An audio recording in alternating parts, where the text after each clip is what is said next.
The Emperor, with his mind-reading power, became a ruthless scoundrel. This video is purely for entertainment and does not infringe on copyrights or laws. The rights to the novel and image belong to the original author. We do not claim ownership. Don't like waiting and want to listen to this fanfic in full now? Subscribe to our Patreon, where you'll find the best fanfics. Chapter 201. Are you really scared? These two girls are more tender than each other. They are obviously older than others. Let's take them to the mountain to be our wives. What do you think, brothers? Okay, I agree. These two girls look very perky. They will definitely give birth to a big fat boy for our village leader. The village leader will be happy to see them. They said that this was the most rough one. Manzai had never seen such a scene before. She began to regret coming up with such a bad idea. If she had listened to Geng Guanyu, she would not have to go through all this now. However, when she saw Rui Ziying, who was still calm and self-sustaining, she felt a little guilty. She tried her best not to push Rui Ziying back, but she still embarrassed herself at the most critical moment. She thought she could face it calmly, but when she saw the appearance of these people, she was scared. In the end, it caused Rui Ziying a lot of trouble. Rui Ziying didn't feel troubled. Instead, she thought her acting skills were pretty good. If it weren't for her good acting skills, she would not have believed them easily. The leader asked, "Where are you two from? What are you doing here? Who is at home?" It seems that this group of bandits still have some concerns. First of all, they have to find out where they come from, so as not to cause themselves unnecessary trouble. Rui Ziying said, "We are from the foot of the Emperor. Because our family has fallen into poverty, we can only come here to beg for a meal. We heard that there is a Fengchen tower here. We too actually wanted to seek refuge here, but we didn't expect to be recruited by you bandits. I advise you to let us go, otherwise the officials here will know and will definitely not let you go easily." Hearing that their family had fallen into poverty, the bandits naturally had no scruples. When Rui Ziying deliberately mentioned the officials, the leading bandit laughed disdainfully. "Master Guan? I am Master Guan. If you have any difficulties, just tell me directly. I will take you back to our village now and treat you well. I will never let you down. Fengchen Tower is not a suitable place for you two beauties. You don't have to go there. Anyway, you are here to find a meal. As long as we give you food, it should be enough." Manzai tugged at the corner of Rui Ziying's clothes and said in panic, "Sister, I won't go. I won't go to Fengchen Tower. I don't want to go with him. I want to go home," Rui Ziying said helplessly. "Sister, we no longer have any family. If we don't go to Fengchen Tower, we will not be able to survive. My sister doesn't want to go with you. Get out of the way." With Rui Ziying's roar, those people became more and more excited. "Don't be like this. Two girls, come with us to play in the village. We will have a lot of fun this time. There are many girls who are as tall as you. Maybe you will have more common topics. A place like Chongchenglao is definitely not suitable for two beautiful ladies like you. The people there are all ruthless and you will be bullied if you are not careful." Rui Ziying pretended to know nothing. "We heard that Fengchen Lao allows people to perform but not sell their bodies. We too are here to perform. As long as we explain it clearly to the brothel owner, I believe she will understand us. Although our family has fallen on hard times, we are not the same as those who voluntarily sell their bodies." The group of bandits laughed even more arrogantly. "You are indeed the children of women, who do not know the sufferings of the people. Once you go to that place, it will be the same whether you perform or sell your bodies. Everyone will think that you are no different from those who deliberately sell their bodies, so you too should not damage your reputations there. It is better for you to come back to the village with us and be the wives of the chief. We will never let you down. We will treat you well and make sure that your life will be as carefree as when your parents were here." Rui Ziying hesitated, and Manzai was about to cry with fear. "Sister, I don't want to. I don't want to be a bandit with them, and I don't want to be the wife of the bandit leader. Let's go home, okay? In the future, we can make a living by weaving cloth instead of starving to death." The leading bandit was gone, and Anai's heart directly ordered, "Take the people away, and you want to go home after falling into our hands? No way. Do you really think we are so polite? We are bandits. Will we talk so much to you? If it weren't for the fact that you two are beautiful, we would have kidnapped you long ago. Since you don't want to, don't blame us for being rude to you." Rui Ziying and the other two were forcibly carried on the shoulders. Manzai kept kicking and hitting the man, but he became obedient after being slapped twice. But he still sobbed all the way. Rui Ziying acted much calmer. as if she had seen the world and was simple, but she had to pretend to be strong. However, this made the bandits think that Rui Ziying was easy to deal with. As long as they said a few nice words, Rui Ziying would be easily fooled. After all, people with this kind of personality are just simply good at face and don't want to lose face in front of people younger than themselves. In fact, they are not that smart, and they are very stupid. In addition, Rui Ziying and her friends are not very old, and they are well maintained. They look only about 17 or 18 years old. The bandits naturally regarded them as people who had never seen the world. After tying them up and taking them to the mountain, they locked them in a house and quickly brought them food, obviously not wanting them to starve. The man who came to bring them food also reminded them, "Our creditor has taken a fancy to you two and will marry you tonight, so you just stay here." After everyone left, Manzioc cursed and said, "These beasts were too cruel. I still feel the pain on my face from the 2 slaps I received. When have I ever suffered such an injustice?" Rui Ziying comforted them, "We are also getting rid of harm for the people. Don't be merciful when we give you the drugs later. Just bear with these 2 slaps as if you are fulfilling your great cause. But sister, your acting skills are really good. I almost believe that you were really scared." Manzioc was a little embarrassed. She didn't know whether to tell you that I was really scared. After hesitating for a while, she squeaked and whimpered, "Sister, actually, I was not acting at the beginning. I was really scared." Chapter 202, Looks Fierce. That group of people looked ferocious. I was almost scared to death by them. When I saw the leader, I wondered how there could be such ugly people in the world. I have never seen such a barbaric person in my life. Rui Ziying was amused by her words. It is indeed quite barbaric. Maybe bandits are like this. They live a rough life all year round, so naturally they look a little ugly. I can guarantee that even if the emperor came to such an occasion, he would become like them after living there for a few years. After all, people are shaped by the environment they live in. You are what kind of person you are. Manzioc imagined Geng Guanyu's barbaric appearance in her mind, and then shook her head frantically. This is not interesting at all. She quickly changed the subject. What should we do now? They locked us up here because they are afraid that we will escape. Are we going to sneak out? What if we get caught by them? Rui Ziying shook her head and took a look at the food the other party sent over. There were 3 dishes and 1 soup, 2 of which were meat and 1 was vegetable. It seemed that the food was really good. Rui Ziying greeted them directly, "Come and eat first. You must be a little hungry after you have stopped for such a long time. Let's eat first and talk about it later." Manzioc looked at Rui Ziying worriedly. What if they poisoned the food? Rui Ziying's answer was very affirmative, even with a bit of certainty. No, they want us to clarify with them in the evening, so how could they drug us before that? I believe they must hope to force us to submit rather than use such insidious means to poison us. The 2 of us are so beautiful that anyone who sees us will be moved. How could they be willing to poison us to death? So eat with confidence. No one will drug us except us. After we finish eating, we will find a way to sneak out to find out the situation in Japan. We will try our best to persuade them to let us go.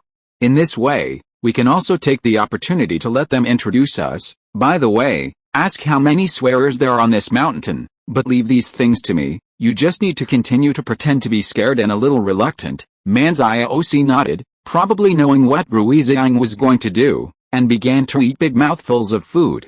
After eating and drinking, Rui Ziying patted her stomach, and seemed to be very satisfied with the food here. She walked to the door and shouted to the people outside. "Come here." The man hesitated for a moment, but still walked over reluctantly. "What's the matter?" "I advise you two to be honest. Our village chief has already said that we must not let you two run away before the wedding." Rui Ziying said, "We don't mean to run away. We just thought it through. Anyway, we are here to seek refuge with others. It doesn't matter who we seek refuge with. If you can guarantee such meals every day, we don't mind at all. We will stay in your village and be your wives." After hearing Rui Ziying's words, the man was obviously a little surprised, and then looked at Rui Ziying vigilantly, and asked tentatively, "What do you want to do?" Rui Ziying shook her head. "What do you think I can do?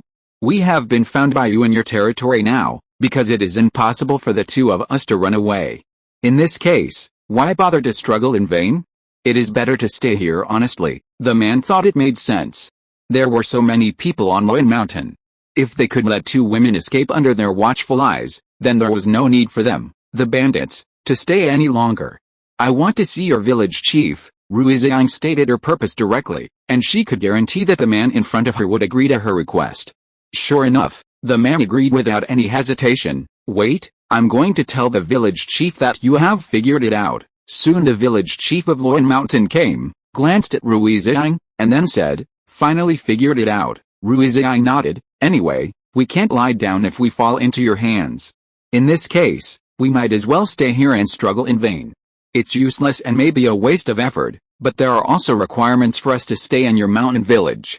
You must ensure that the meals every day are as rich as today. If you can meet my requirements, my sister and I will agree to stay. Manziosi still looked terrified, obviously reluctant, but she had no choice but to lower her head silently. The village chief smiled with satisfaction, and then promised, don't worry, as long as you stay and become my wife, I can guarantee that you will have no worries about food and clothing in the future, and the food will only get better day by day. Although we are classmates, I will keep my word and will never wrong my woman, otherwise there will be no need for me to continue to be the bandit leader. Rui Ziying shook her lips and said, in this case, then let us out. We don't want to be locked up in this place. We can guarantee that we won't run away. What's more, there are so many people on your mountain. Can we two weak women run faster than them? The village chief thought about it. Since they were no longer willing to run away, what's the problem with letting them out? Just let them get familiar with the environment in this place, and they will get married tonight. At that time, they can't keep them locked up every day. Open the door and let them out, okay? Soon the door was opened. Rui Ziying and Manziosi walked out, took a look at the environment outside, and said with satisfaction, I didn't expect the scenery of your bandit is not bad, but the environment is a little bit bad. The wind here is so strong, will it damage my skin? The village chief said, if you stay here honestly, I will definitely not lack rouge and other things for you. If you need anything, just tell me directly.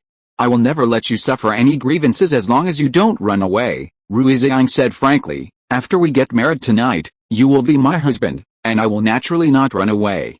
If you're listening to this novel on a channel other than Fanfic World, it means they downloaded and uploaded it without effort. We cordially invite you to visit our channel, Mundo Fanfic Novelis. There you'll find the original version of this story and you can explore many other novels of various genres. We're waiting for you to immerse yourself in a world of incredible novels. Chapter 203, Fraud.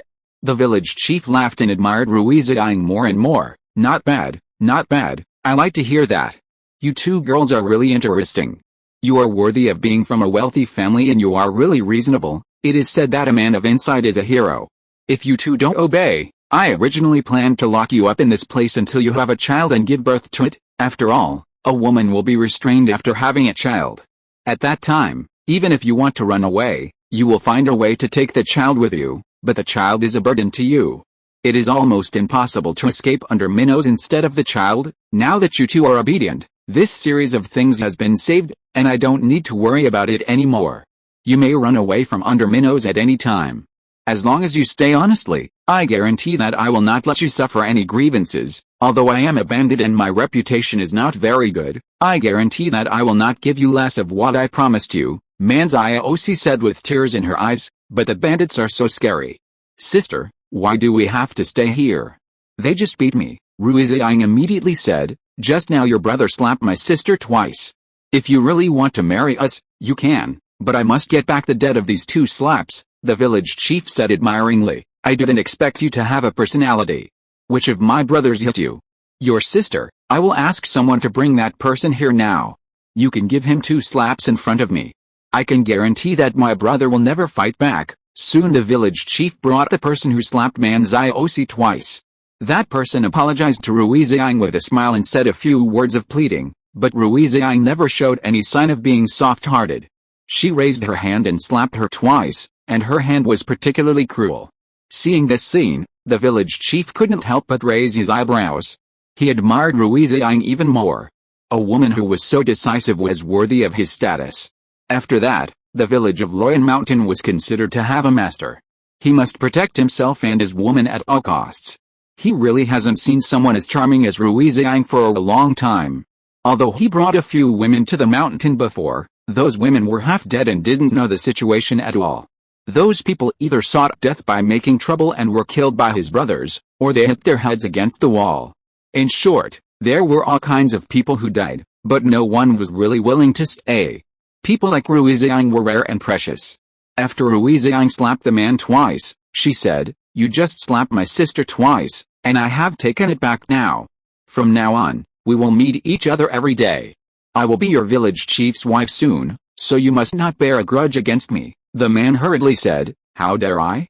I have no complaints even if a lady like this beats me to death. What's more, you only slapped me back twice. I was wrong before. I should have hit the second lady. I should have hit her." Then he slapped himself a few more times frantically. Rui Ziying couldn't stand it anymore and hurriedly stopped him.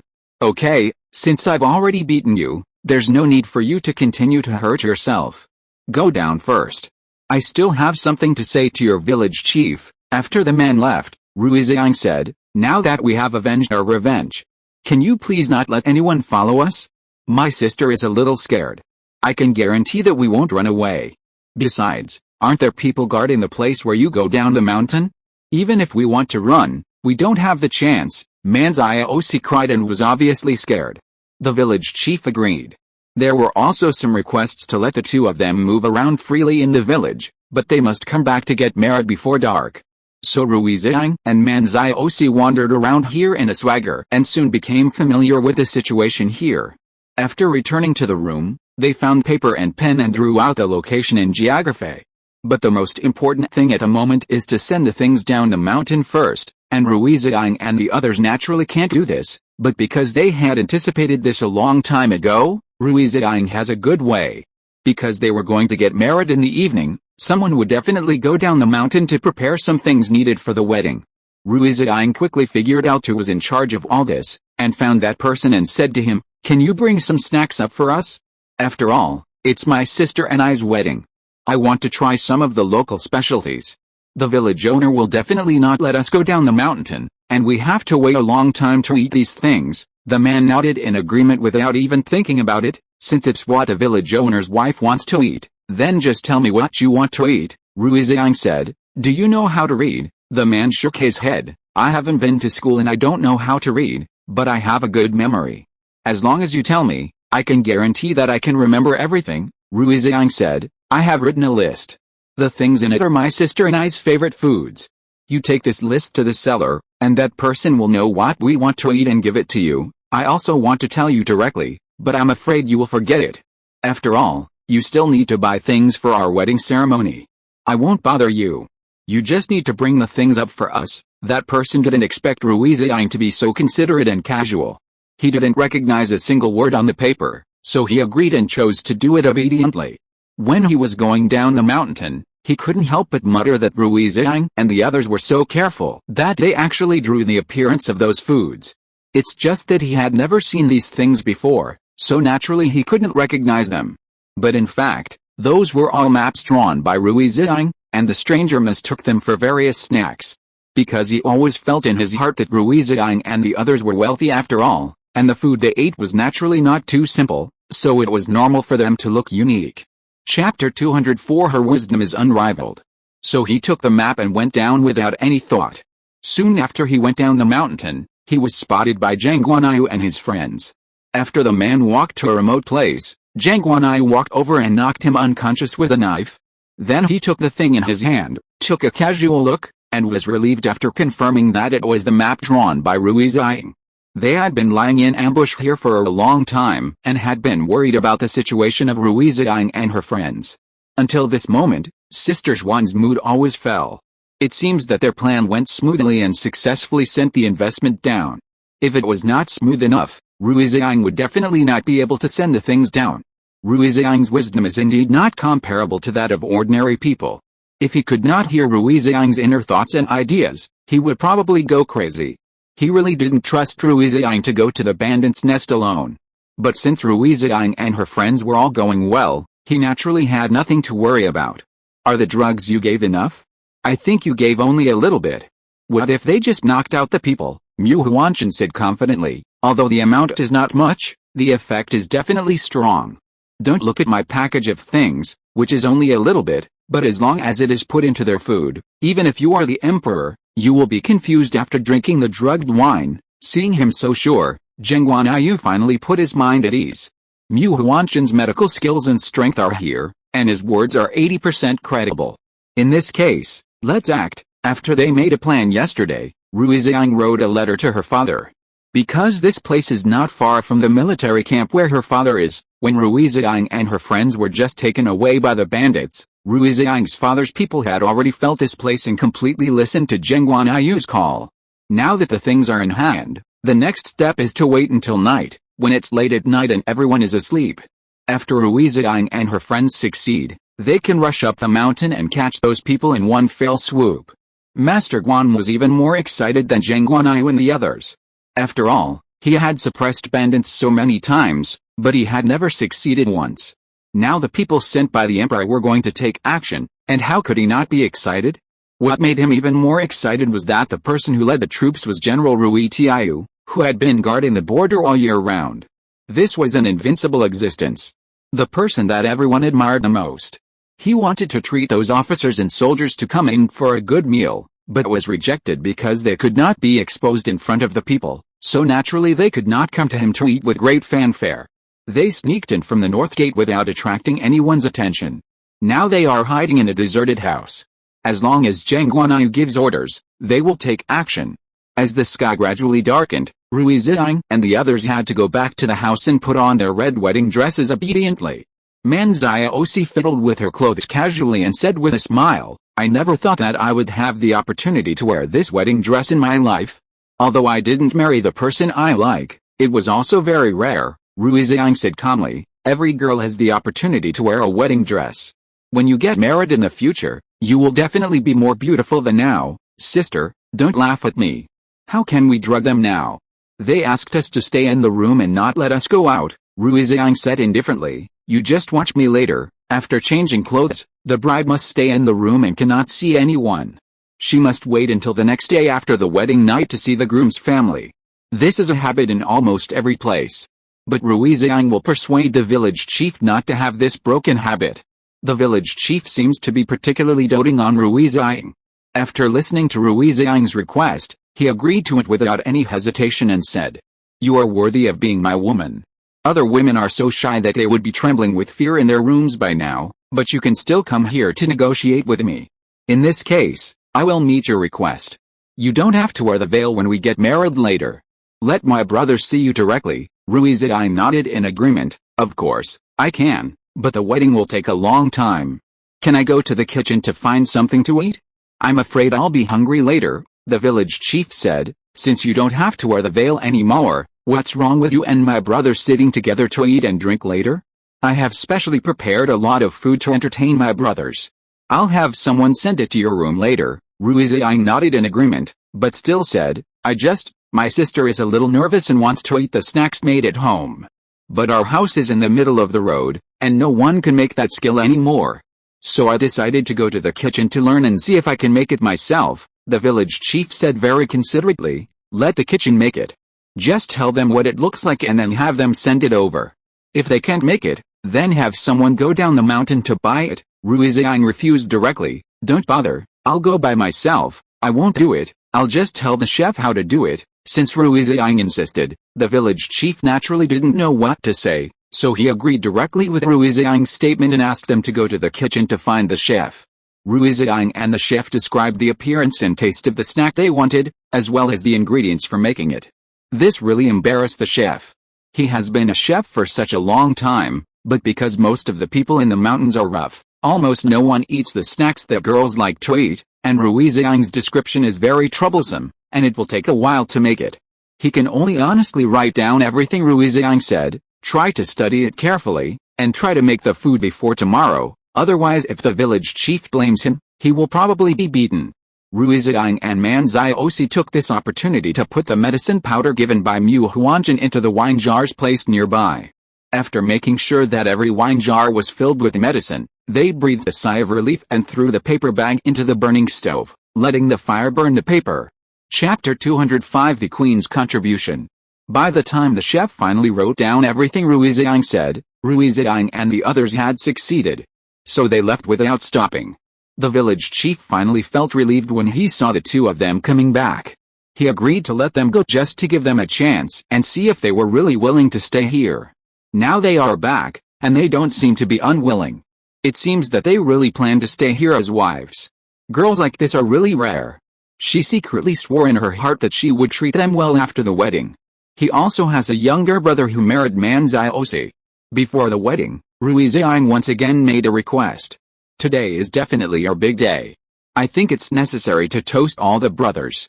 You will be our husbands in a while, so you should drink with us. What do you think? But my sister and I have never drunk alcohol before. I'm afraid we will look bad after drinking, so allow us to drink tea instead of wine. We will definitely learn to drink in the future, but today is our big day after all. If we drink and affect the wedding ceremony, it will be bad, so please forgive me, brothers. Rui Ziying's words were so clear, and everyone was not stupid. They naturally understood what she meant, and they didn't force them to continue drinking.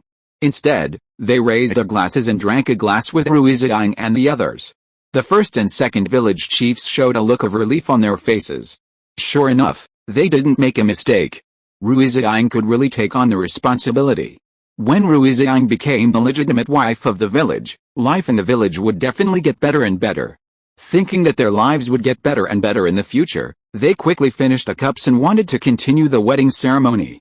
After all, a night of spring is worth 1,000 gold coins. The longer they delay, the more wasteful it is. They also want to find two of these two beauties to enter the bridal chamber.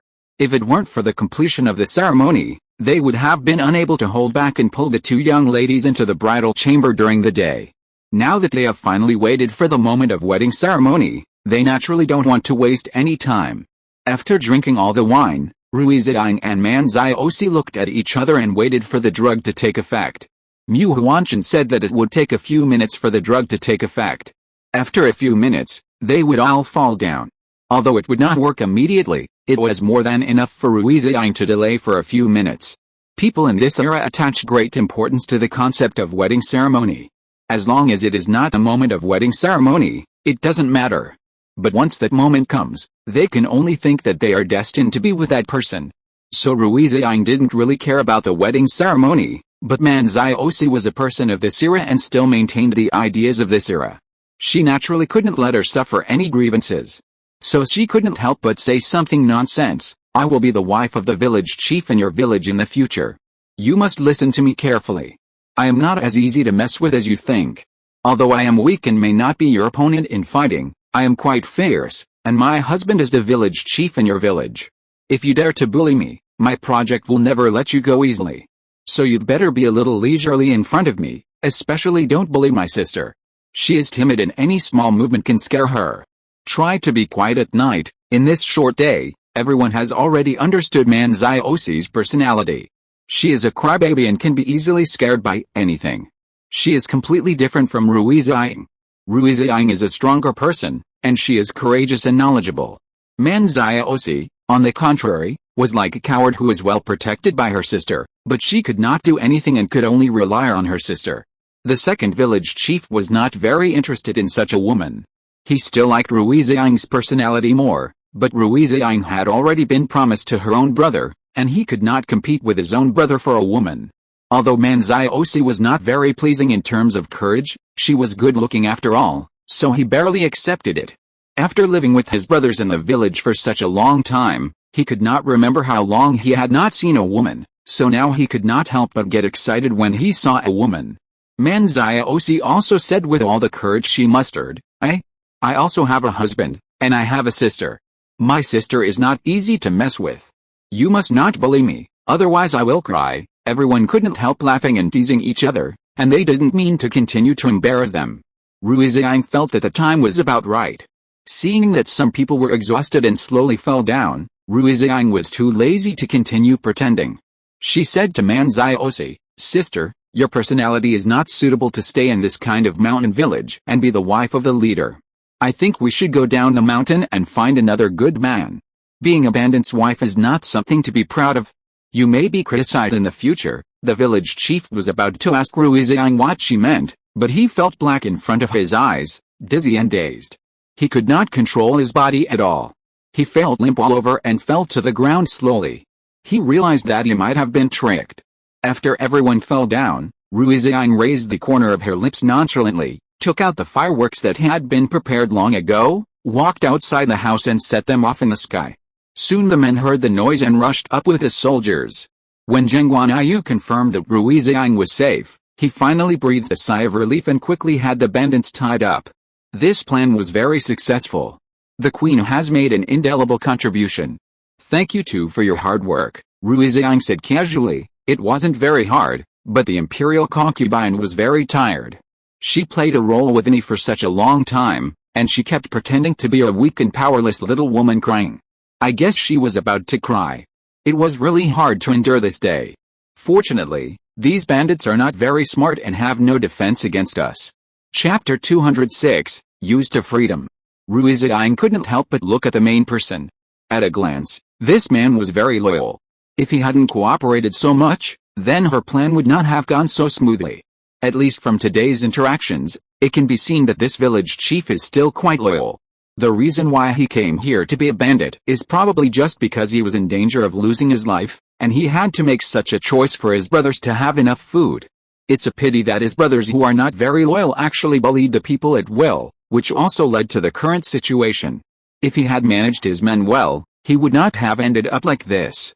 Perhaps it was because the drug was too powerful. These people did not wake up until dawn the next day. The village chief couldn't believe that Rui Ziying would betray him, and what made him even more unbelievable was that Rui Ziying was sent by others to suppress the bandits from the beginning. For a moment he was extremely disappointed, and Rui Ziying almost yelled hysterically, "I trust you so much, why did you lie to me?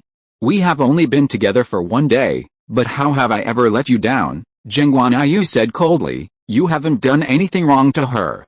The only mistake you made is that you shouldn't have expected to get her. She and you were not on the same path from the beginning, but you wanted to leave her alone by your side.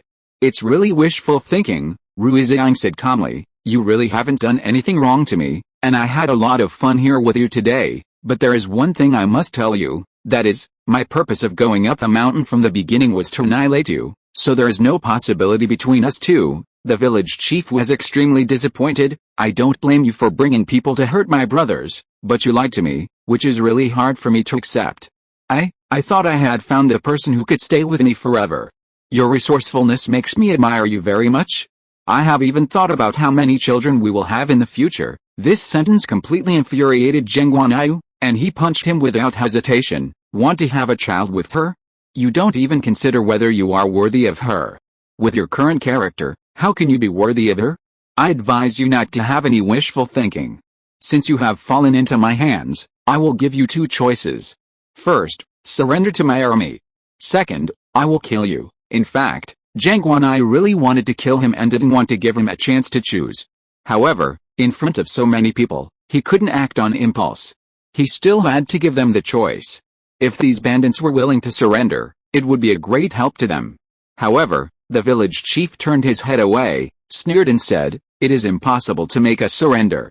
Just kill us directly. Since we have fallen into your hands, it is our bad luck. Don't talk about surrender or not. I don't like to hear it." He is a man of true nature. Rui Ziying admires him very much. However, the other party is a bandit after all, and what he has done is intolerable. If he is not eliminated, the people nearby will still live in misery. Would their trip be in vain? For the sake of the overall situation, Rui Ziying did not show any mercy. She said calmly, "If you are unwilling to surrender, then we can only put you in jail. Can you watch so many of your brothers ruined? They are still young. Some are not even more than teenagers. If they are really thrown into jail, beheading will be waiting for them. They have followed you for such a long time, don't you consider them at all? We have given you a choice now. You can completely consider the safety of your brothers' lives. However, you still do your own thing regardless of the consequences. You don't even care about their life or death. What qualifications do you have to be their leader?" Rui Ziying originally wanted to influence him in this way, but she didn't expect that a leader would not bite at all. He sneered and said, "Don't try to fool me. My brothers have been with me through thick and thin for so many years. They are indeed young now, but the sooner they die, the sooner they will be reborn. Since we are brothers, we should die together. Compared with being recruited by you, I don't think death is a terrible thing. We are used to being free and easy. Once we are recruited by you, no matter what we do next, we will be restricted. Such a life is equivalent to living a life worse than death for us. It is better to die than to be happy. After listening to his words, Rui Ziying finally understood that this was a hard bone that would not be eaten by soft and hard things. When he was good to you, he could speak softly to you, but once he was betrayed by you, he would be covered with thorns. Any random word he said could stab you half to death. After Rui Ziying understood this, she stopped insisting, "In that case, I won't persuade you anymore. After all, you won't believe anything I say. You all have free souls and yearn for a free life. Being recruited will indeed become unbearable for you, because their lives are not as free as yours, and you simply can't stand such hardship. You are born to be bandits, but are you sure you don't ask your brothers if they are willing to live a new life? Being a bandit is only a temporary thing. You can't be a bandit for the rest of your life. Not only will you be stabbed in the back, but the most important point is that you will be hanged sooner or later, and live in fear all day long." Maybe they have already had the idea of surrendering to the government, but because of the presence of you, the village chief, they dare not say what is in their hearts. You are indeed not afraid of death, but that doesn't mean your brothers are not afraid of death either. Maybe they are more eager for a new life. You might as well ask them carefully, and then consider whether to be recruited. The village chief seemed to be finally persuaded and his mood changed a little. He looked at his brothers with a flash in his eyes and asked gently, "Are you willing to be recruited by the government? You will live a miserable life in the future, at the mercy of others and can only obey their orders, and you will never be as free as before." He originally thought that as long as he told his brothers the worst ending, they would have some concerns, but he never expected that the brothers who usually said that they would share happiness and hardships together were all silent at this moment. Chapter 207, A Loyal Minister Does Not Serve Two Masters. The moment he saw them fall silent, the village chief actually understood what was going on. No one did not want to live, no matter how many words of solidarity they had said to each other on weekdays. When they were really facing death, and someone gave them a chance, they would regard that opportunity as a life-saving straw and grab it without hesitation. This was human nature. The village chief was particularly embarrassed. He felt that he had said that he originally thought that this group of brothers were willing to live and die with him, but he underestimated people's desire for knowledge. He did not want to be recruited by the government. They were their brothers and wanted to live well in this world. Although those people did not say it clearly, it could be seen from their attitude. After all, they had been brothers for such a long time and were very clear about their every move. It would be impossible to say that they did not see their desire for knowledge at all. He said, "If you are really willing to exchange your freedom for a chance to live, then you should seize this opportunity and go to the government. I won't say anything to you. After all, we have been brothers for such a long time. I will respect your choice. From the time you joined Loin Mountain, I told you that as long as I had a bite to eat, I would never let you go hungry. But now I have no hope of living, so you will have to rely on yourself in the future. Your future life will definitely not be as free and easy as when you were in Loin Mountain, but I believe you can create a better future, so live well. I will watch you from heaven." Someone advised, "Village leader, you should go to the government with us. Originally, we should have a hard battle with the government, and at least both sides would suffer losses in that case, but now the people in Geng Guanyu are willing to give us a chance, so we should naturally accept their kindness. Being a bandit is not a lifelong thing. We don't need to be stubborn about this matter. As the saying goes, if you keep the Green Mountains, you will not be afraid of running out of firewood. Although we have surrendered to the government, our freedom is restricted in some aspects, but we can continue to climb up. When we climb to a certain level, these restrictions will naturally not restrict us," the village chief said. "I am to blame for the suppression of Loin Mountain. This is my responsibility alone. It is natural that I should bear the consequences. I should not implicate you, so I will give you the best future, but it is impossible for me to surrender to the government. I am irreconcilable with the people of the government." After he finished speaking, he suddenly picked up a knife, but before everyone could react, he stabbed it directly. At the moment when blood splashed, almost everyone was agitated. The brothers of Loin Mountain were even more crying and lamenting the departure of their own village chief. However, the village chief's face showed a relieved look. It was obvious that he was very satisfied with such an ending. He had his own persistence. It was a luxury for him to surrender to the government. Geng Guanyu turned his head away and sighed silently. If this man could surrender to them, he would definitely have a good future. However, he was too stubborn and thought that if he surrendered to the lawsuit, it would be like his life was over. In fact, his brother was right. As long as you live well, you will have everything. Now it seems that his brother is also a cultured person. I don't know why he went up the mountain to become a bandit. Geng Guanyu didn't have the mood to ask, but handed the person to Rui Ziying's father, thinking that he would help to lead these people. Although they were born as bandits and spent so much time in the mountains, it was not an easy thing to teach them well. This was a big challenge for Rui Ziying's father, and he was originally serving the country, so he accepted the challenge and promised Geng Guanyu that he would train them to be good soldiers for the country and the people no matter what. In this way, Rui Ziying and her group's first trip ended successfully. The official was very grateful for what Rui Ziying and her group had done and personally prepared several tables of food for Rui Ziying and her father. Then Rui Ziying's father just said hello and left in a hurry, saying that he wanted to take the bandits back first. The official pointed to the wine glass in his hand and said to Rui Ziying with great gratitude, "Thank you so much. If you hadn't come, we don't know how long we would have been disturbed by these bandits. In the past few years, the people have suffered terribly. Now that the bandits have been surrendered, our lives will definitely get better and better. Thank you for coming, and thank the Emperor." Rui Ziying smiled, then looked at Geng Guanyu. "These are what we should do. It is our responsibility to share the worries of the people. But as an official, it is not easy for you to consider the people to this extent.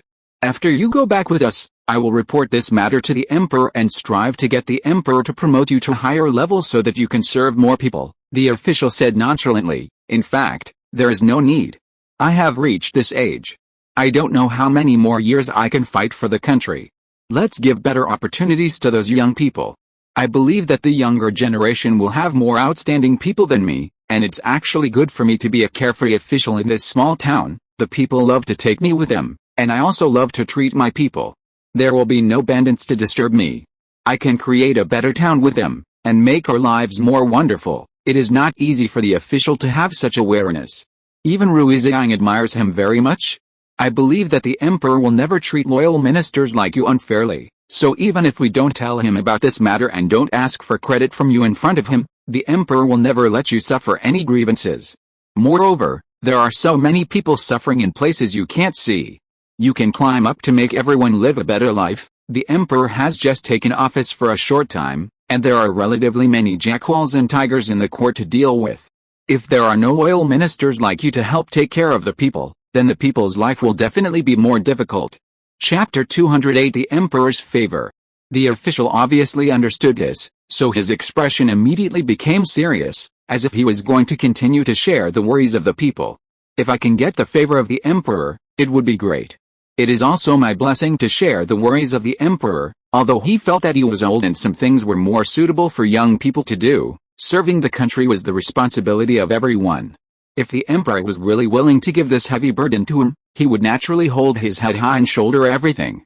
Geng Guanyu was very pleased to see him like this, and couldn't help thinking how great it would be if everyone was a loyal minister.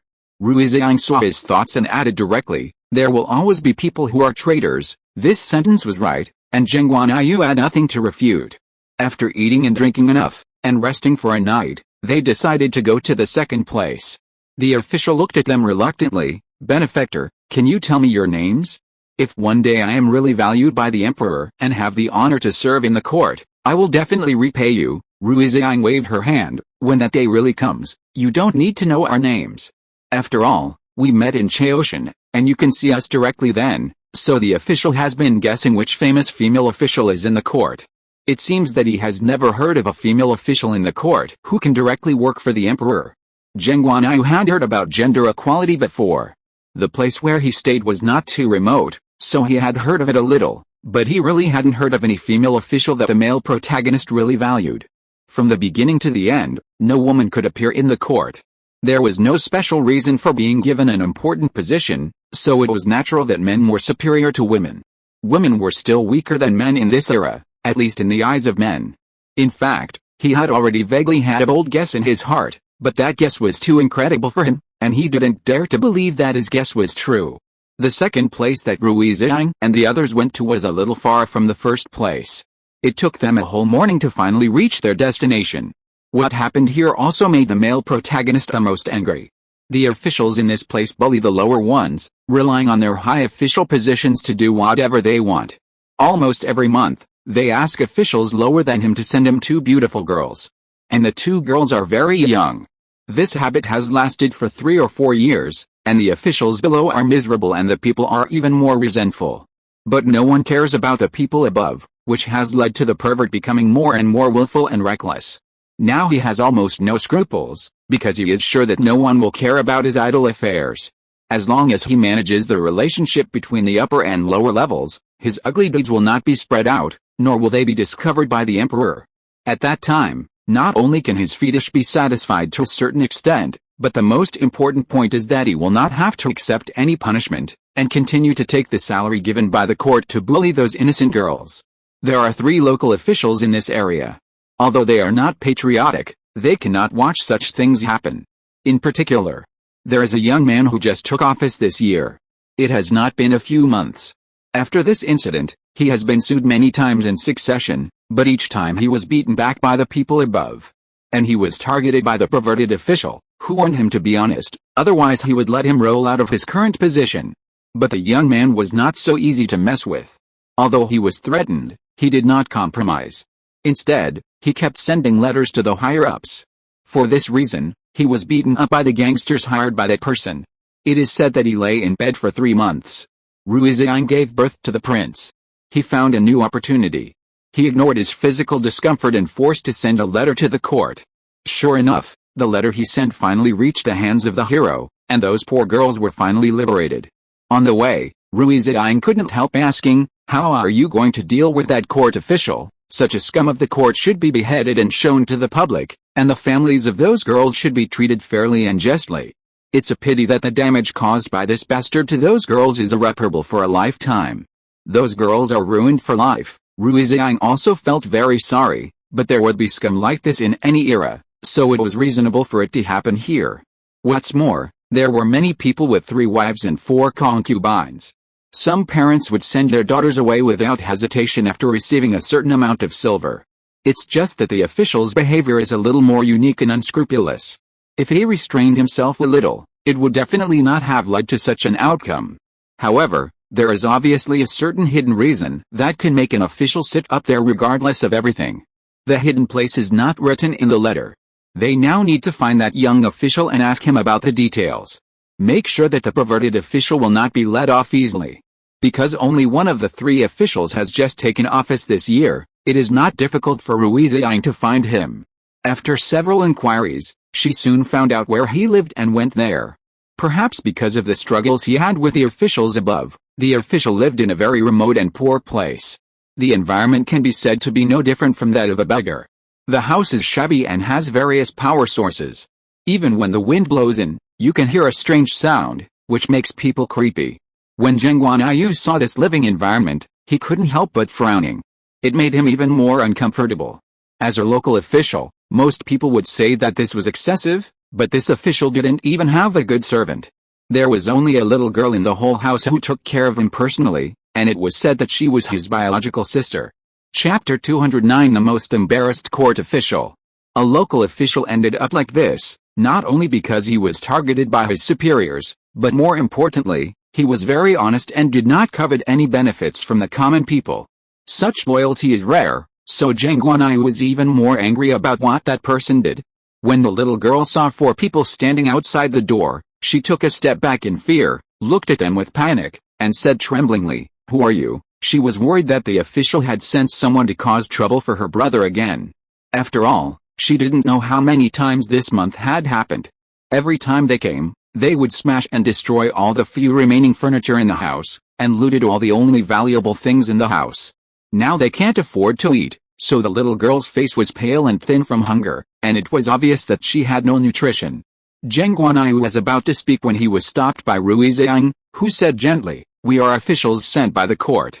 We are here to ask your brother if he is doing justice for the people. Your brother risked his life to send a letter to the court. The letter has now reached the emperor, and the emperor sent us to help you solve this trouble. Now we have to find out from your brother how the official made things difficult for him and how many shameful things he did. Only after understanding these details can we convict the official and bring him to the emperor for punishment. The emperor will never let off such a scum easily. He will definitely give you justice and rescue those humiliated girls." After hearing this, The little girl burst into tears. She sniffed and said aggrievedly, "We finally waited for you. I thought the emperor didn't care about us anymore. I'll go call my brother now. You come in first." After Rui Ziying and the other three came in, she looked outside the door carefully before closing it. It was obvious that Moi had been through something before, and the environment inside the house was even worse. There was basically no intact chair, not even a bed. The official actually put a mattress under him and lay on the ground in his clothes. He looked very depressed. No one would believe that he was a local official. It was almost the same to say that he was a beggar. His clothes were tattered and he didn't have any dignity at all. The man's name was Yu Qing. When he heard his sister say that Zhao Lin had sent someone over, he immediately got up excitedly and limped towards Rui Ziying and the others. He was going to salute, but because of his physical discomfort, he knelt on the ground with a plop. He was a little embarrassed and wanted to get up, but the male protagonist took the lead to help him up. "You don't have to salute, sit down." He said he was going to sit down, but in fact, because there was no chair in the room, there was no suitable place for them to sit even if they wanted to. Yu Qing obviously realized this and looked very embarrassed. "Sorry, I really don't have a suitable example for you, so you just sit here." He pointed to where he slept, which should be the cleanest place in the whole house. However, his sister looked to be in her early 12th year. There was only one path in the house, which said that the two of them usually lived together. This was already a bit inappropriate in some ways.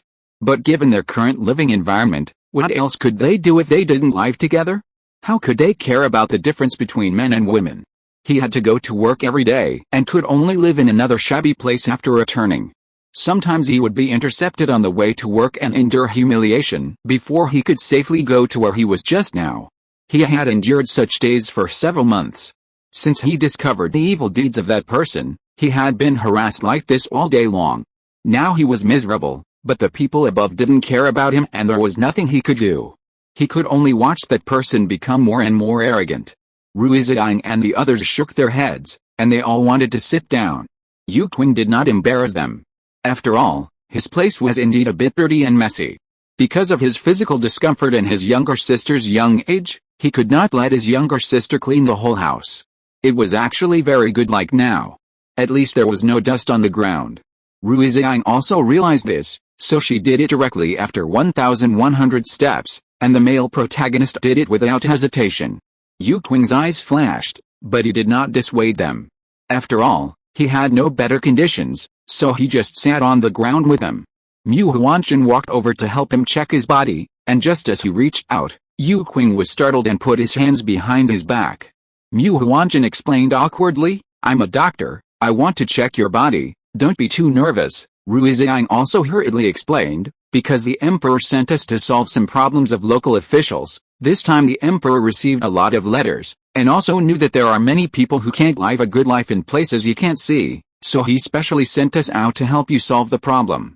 In order to prevent us from getting sick on the road, he specially sent a doctor to follow.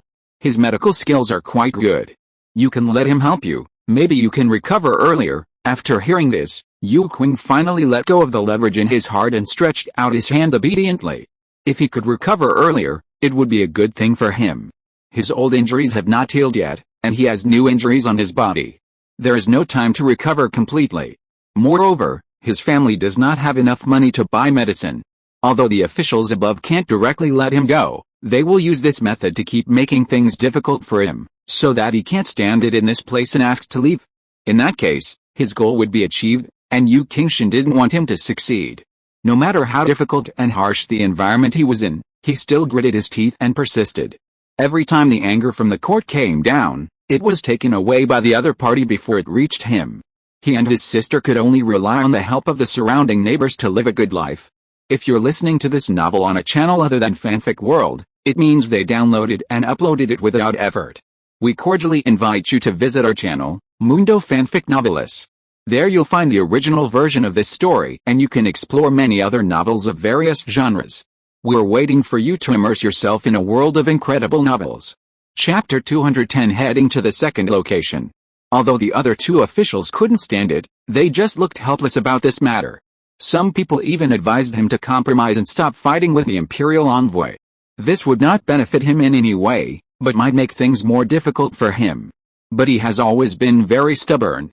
The more the other party made things difficult for him, the more he would grit his teeth and persevere.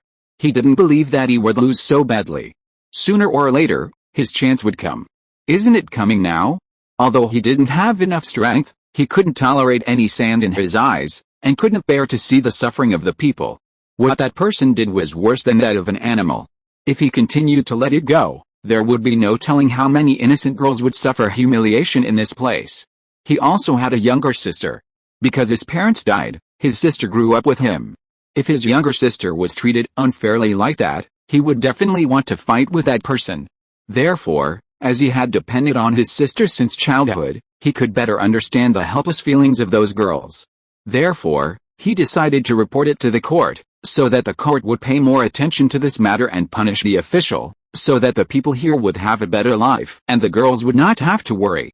Now the girls here are worried that they will grow up, because if they grow up, it means that they will be offered to the devil.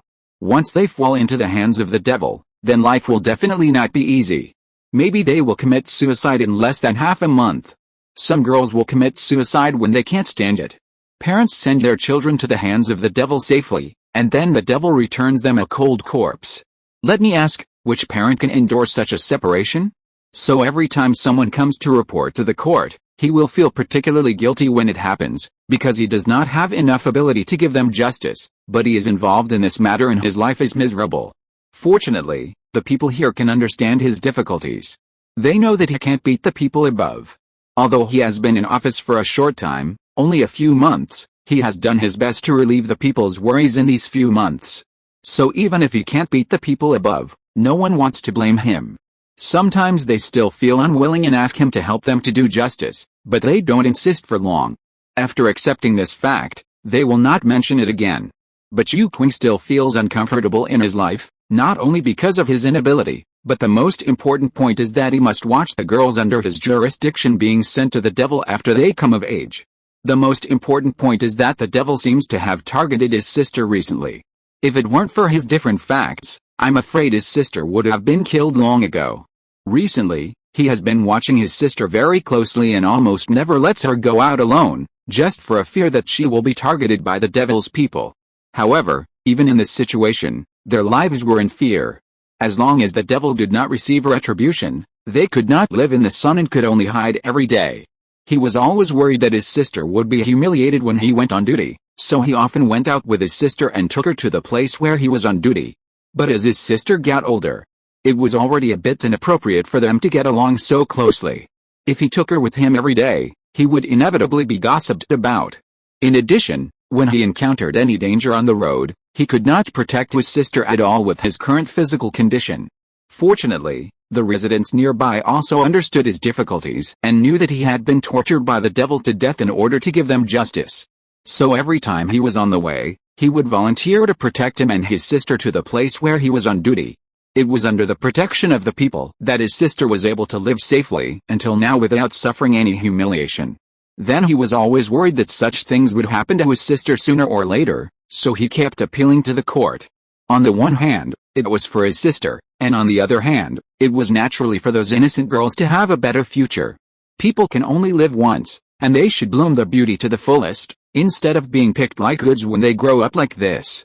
The one who is picked is equivalent to the beginning of a miserable life. Thank you so much for coming to me, Nanan. Go make tea. Nanan stood there in embarrassment, not wanting to move. After a long time, she said awkwardly, "Brother, when that devil came to our house to fry things a while ago, he smashed the only bowl, not to mention the quilt. Have you forgotten that we have been eating directly in the pot recently?" Yu Qing was even more embarrassed. There are probably not many court officials who are as miserable as him, right? Even if he is a customs official, he is not as miserable as him. At least he has his own place to live. People like him can only find a small yard to live in casually, and they have to be harassed by the other party every day. It can be said that they are cherished and protected animals by the country. Even Rui Ziying saw their difficulties, and said to Mu Huanchan and Man Ziosi, "I have some silver here, you can use it to buy some necessary things." Yu Qing hurriedly stopped them. "How can this be so embarrassing? You must not go. The matter of that demon has not been resolved yet. Even if we buy new things, they will smash them again in no time. So it is better not to buy them to avoid waste." Rui Ziying said, Even if you don't need them, we still need them. We have traveled a long distance for a whole morning to finally get here. Now we are tired and hungry. We should at least have a meal first, right? You can't let us all eat from the same big pot as you do, right? Now Yu Qing had no reason to stop her. He couldn't come up with enough money to buy those things, so he didn't have the face to stop Rui Ziying from buying. Chapter 211 Who dares to touch him? Rui Ziying saw his difficulty and said considerately, you don't have to feel sorry for him or feel embarrassed. The reason why you have become like this is because of your service to the country and the people. The emperor will make it up to you in the future. The emperor can't tolerate any grain of sand in his eyes. He can turn a blind eye when he doesn't know, but now that he already knows that your life is so difficult, how can he continue to turn a blind eye? He will definitely give you justice. The emperor will definitely punish the imperial envoy who has done so many evil things. Before I came here, I had already asked the emperor how he would deal with the imperial envoy. The emperor's answer to me was to behead him in public, but I don't think this is enough to retaliate against him and insult those girls, so the punishment for him must not be too simple. He must be made to experience what it means to be worse than death. The word physical castration had already appeared in her mind, and she decided to try it on the imperial envoy. This method was a bit cruel for ordinary people, but for those who did so many evil things and insulted other women, it was what they deserved.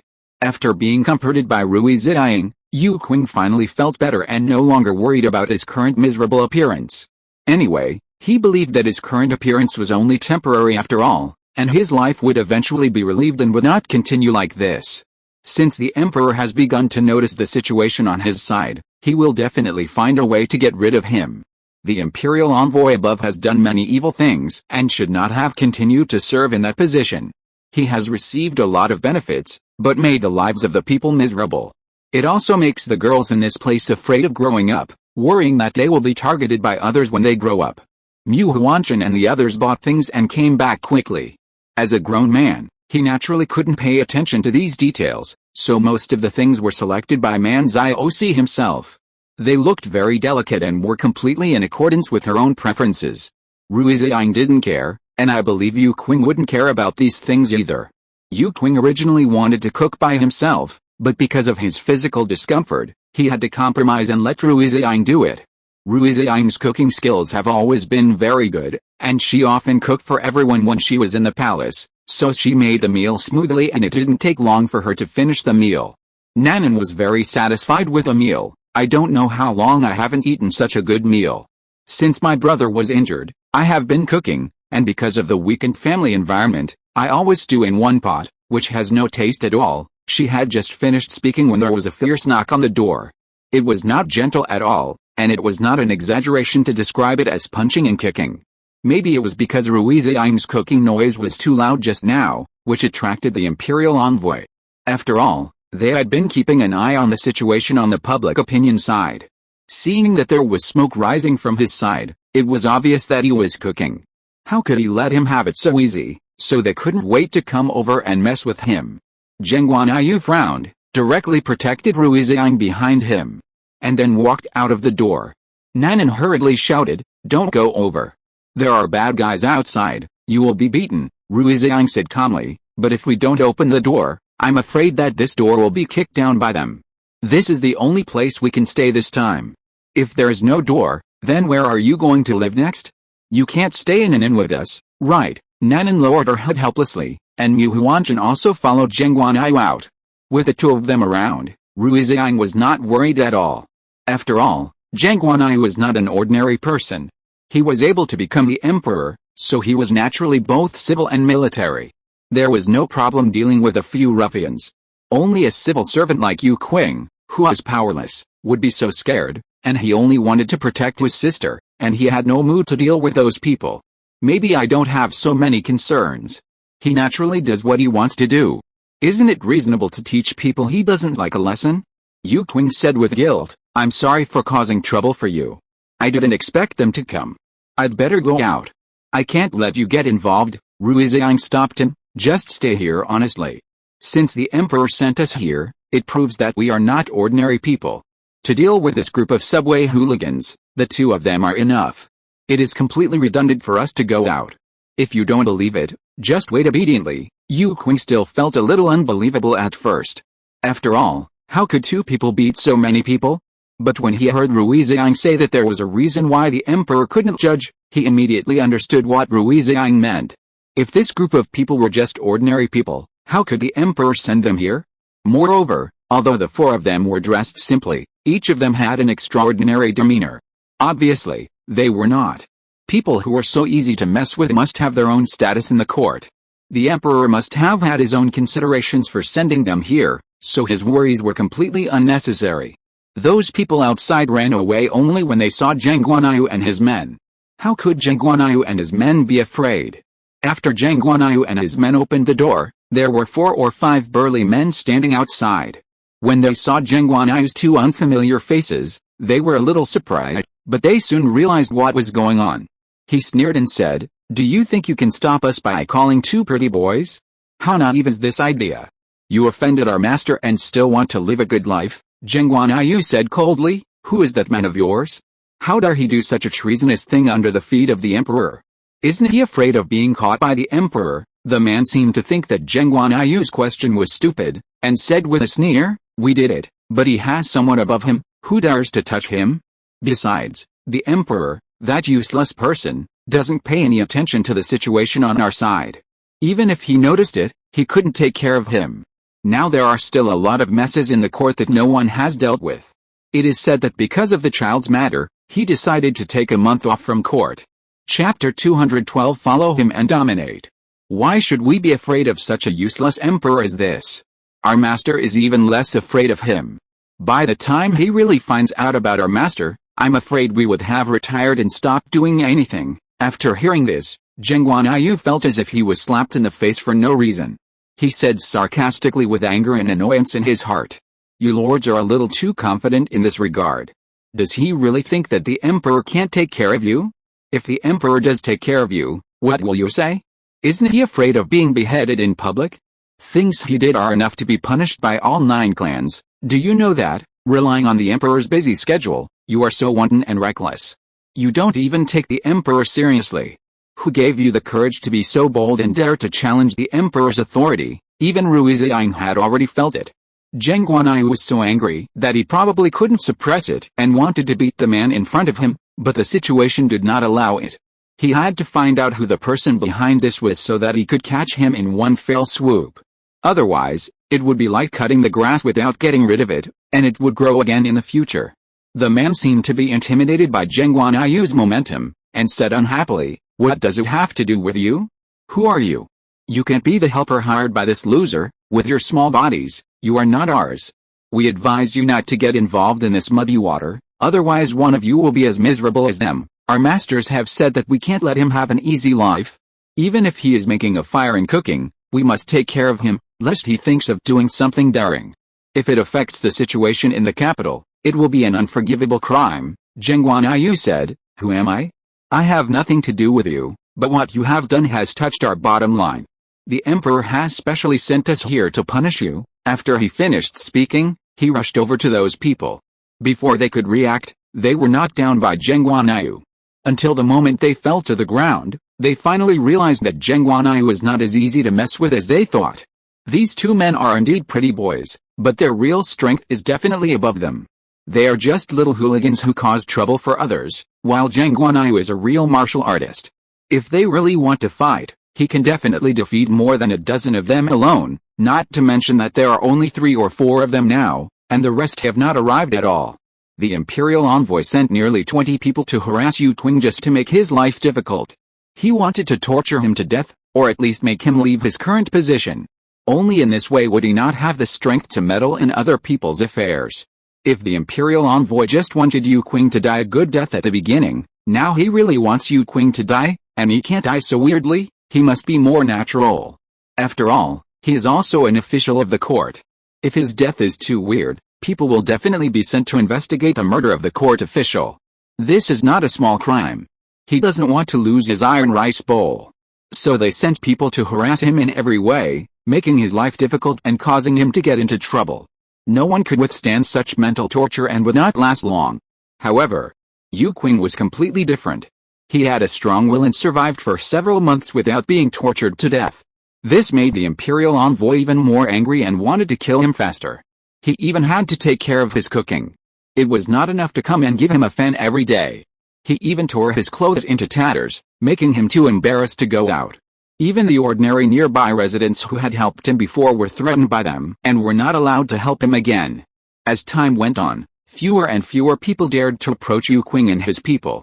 But even so, there were still people escorting him on his way to take up his post. Naturally, they did not dare to target him so arrogantly on the street. They could only stand by and wait until those people sent Yu Qing back to his home, and then they would cause trouble for them and warn them not to do such things again, otherwise their lives would be the same as Yu Qing's. Who are you? After being beaten by Geng Guanyu, those people finally realized the seriousness of the matter. Geng Guanyu was not as easy to mess with as they imagined. And this time they were kicked on the iron plate. What's more, Geng Guanyu just said that they were sent by the emperor. Could it be that the emperor has noticed the situation here? Geng Guanyu did not want to let them off easily, and if these people went back to tip off, then the imperial envoy would probably choose to escape. How could Geng Guanyu watch such a thing happen? So he did not answer the man's question, but set his eyes on Mu Huanshan. Mu Huanshan had been prepared long ago. Geng Guanyu had given the order. Now that he received his gaze, he immediately knew that he was actually at home. He had already prepared it. The grave was not good. The noisy people walked over and stretched out their hands to sprinkle on their faces. Those people hadn't figured out what was going on. The moment the powder was sprinkled on them, they realized that something was wrong, because they couldn't use any strength at all. What did you do to us? After the man asked, Mu Huanshan counted 3 numbers casually. 3, 2, 1. As soon as the word 1 fell, the group of people all fell to the ground and didn't move. In this era, the death of a few people is a normal thing, so no one cares. Only Yu Qing thinks that doing so may cause trouble, and then Geng Guanyu responded. Since we are sent by the emperor, even if we get into trouble, the emperor will take all the responsibility for us, so you don't have to worry. Rui Ziying also said, they follow the imperial envoy to act tyrannically, and this is the punishment they deserve. It's just because you are too kind that you are bullied by them again and again. It's not easy for you to survive until now. Yu Qing subconsciously covered his sister's eyes to prevent her from seeing some bad scenes. Chapter 213, No Tolerance. After hearing this, she said, I just can't bear to leave my sister. I'm afraid that if I die, my sister will be bullied by them and suffer from their abuse like other girls. My sister only has me as a relative. How can I bear to leave her alone? How can she, a girl, survive in this era? After hearing this, Nanan suddenly couldn't help crying sadly and grabbed Yu Qing's hand. Brother, you must not leave me. I really only have you as a relative. If even you don't want me, what should I do now? Looking at the appearance of the two brothers and sisters, Rui Ziying suddenly felt very sympathetic. The two of them are also miserable people. It is not easy for Yu Qing to sit in the current position relying on his own strength. As a result, he has to suffer the suppression of his superiors and live such a miserable life. She looked at Geng Guanyu, but he had already guessed what she was thinking and whispered in her ear, I won't let them suffer in vain. In this way, Rui Ziying was naturally relieved. With Geng Guanyu's promise, she believed that he would be able to do it. Rui Ziying asked Yu Qing, regarding the matter of the imperial envoy, can you provide us with more clues? I think we don't know much about him now. We probably won't be staying here for long. We will go to his place soon to check on the situation. I want to first get to know what kind of person he is through the people. If his reputation is really bad, we will also tell the emperor about his situation perfectly, and then let the emperor handle this matter. I believe that the emperor will never condone it, nor will he give him any buffer. Yu Qing said, I can provide you with more useful clues, but you must first go with me to a place to meet the other two officials. Although our place is not very big, there are two officials. They have been in office longer than me and know more than me. Rui Ziying nodded in agreement, but Man Ziosi couldn't help asking, since you have 3 officials in this place, why are they unwilling to help you when you are living like this? Yu Qing glanced at her and said, it's not that they don't want to help me, but no one dares to take over this mess. My current situation has deeply told them a truth. As long as they interfere in my affairs, they will definitely not have a good ending, so it's reasonable for them to avoid me. I never meant to blame them, and they have tried their best to protect my safety and have always sent people to protect me silently. If it weren't for them, I might have died in the hands of the imperial envoy. So you must go with me to meet them, but we can't go openly, because the Imperial Envoy's people are still here watching me. We must be careful." Rui Ziying nodded in agreement. Although it was a bit embarrassing, as long as the matter could be clarified, these were not the key. They will be able to go online soon, and the second set of destinations will follow Yu Qing to meet the other two officials. One of the two officials is called Wang Yuang, and the other is called Yu Pei. They are old, so they can naturally keep their composure and not be as impulsive as Yu Qing.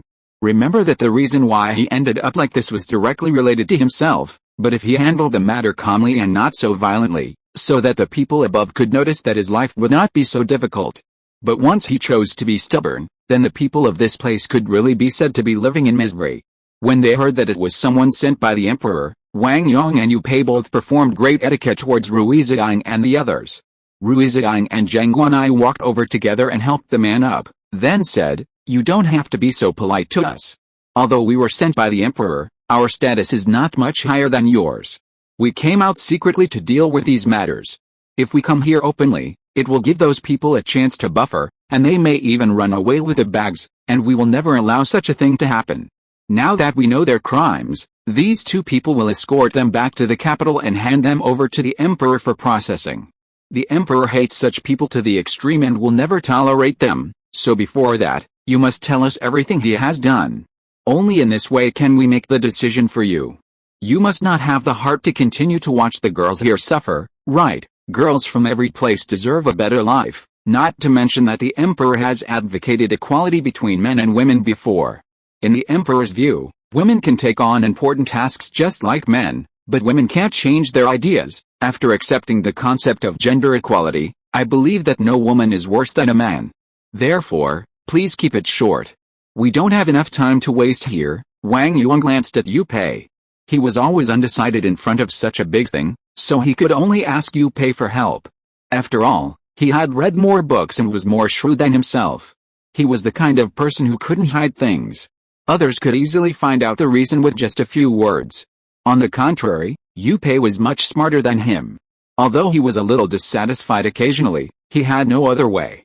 After all, it was true that others were smarter than him. Yu Pei said, "Are you sure you were sent by the emperor? Do you have any evidence?" Sure enough, smart people are different. First of all, they have to confirm the identities of Rui Ziying and others, and Geng Guanyu directly took out a jade pendant and handed it over. Yu Pei took the jade pendant respectfully, and then looked at it carefully, studying the value of this jade pendant from the prefabrication and all aspects. In the end, when he finally figured out that this was the thing Geng Guanyu was wearing close to his body, a look of horror appeared on his face. "The emperor actually gave all this fog to you. It seems that he really attaches great importance to this matter. In fact, who is Geng Guanyu? He carried this thing with him just to prevent some troubles and mobilize his soldiers, because there are some people who cannot be mobilized without taking something." Chapter 214 Keeping a Secret. Geng Guanyu said calmly, "Now that I have taken out the things for you, and proved my identity to you, shouldn't you tell me what the Imperial Envoy did? If you don't tell me clearly about his crimes, I have no way to convict him, and I don't know how to report to the Emperor." Wang Yong had been waiting for this day for an unknown period of time. He watched Yu Qing being humiliated under their noses, but they were powerless and could only turn a blind eye, trying to protect themselves in this way. But it is absolutely impossible to say that he is not sad. Now that he finally sees hope of survival, he said anxiously, "What the Imperial Envoy did is simply intolerable. He is worse than a beast. Please make a decision for me, and please ask the Emperor to make a decision for me." After he finished speaking, he was about to kneel down. Geng Guanyu quickly helped him up. "Don't kneel down at every turn. Our status is equal to yours now. Although we are here to solve your problems, this is the responsibility given to us by the Emperor. We are just fulfilling our obligations." After listening to Geng Guanyu's words, their hanging hearts finally fell at this moment, and they told him everything that the Imperial Envoy had done. The Imperial Envoy had not been in office for a long time, probably only about 4 or 5 years, but since he took office, he has done a lot of bad things. In the first year, he also behaved very honestly and basically did not do anything out of the ordinary. But since the second year, when he found a backer, the situation was completely different. He required every region to send 2 girls to him every month, but those girls who were sent there disappeared from then on, and there was no news. Even some parents who wanted to see their daughters were driven out. There were even more extreme cases where they were beaten to death. There were countless such things, and the residents nearby had long been accustomed to it. However, every time they would still feel terrified, fearing that they would be implicated by accident. Yu Pei added, it is said that the background of this imperial envoy is not simple.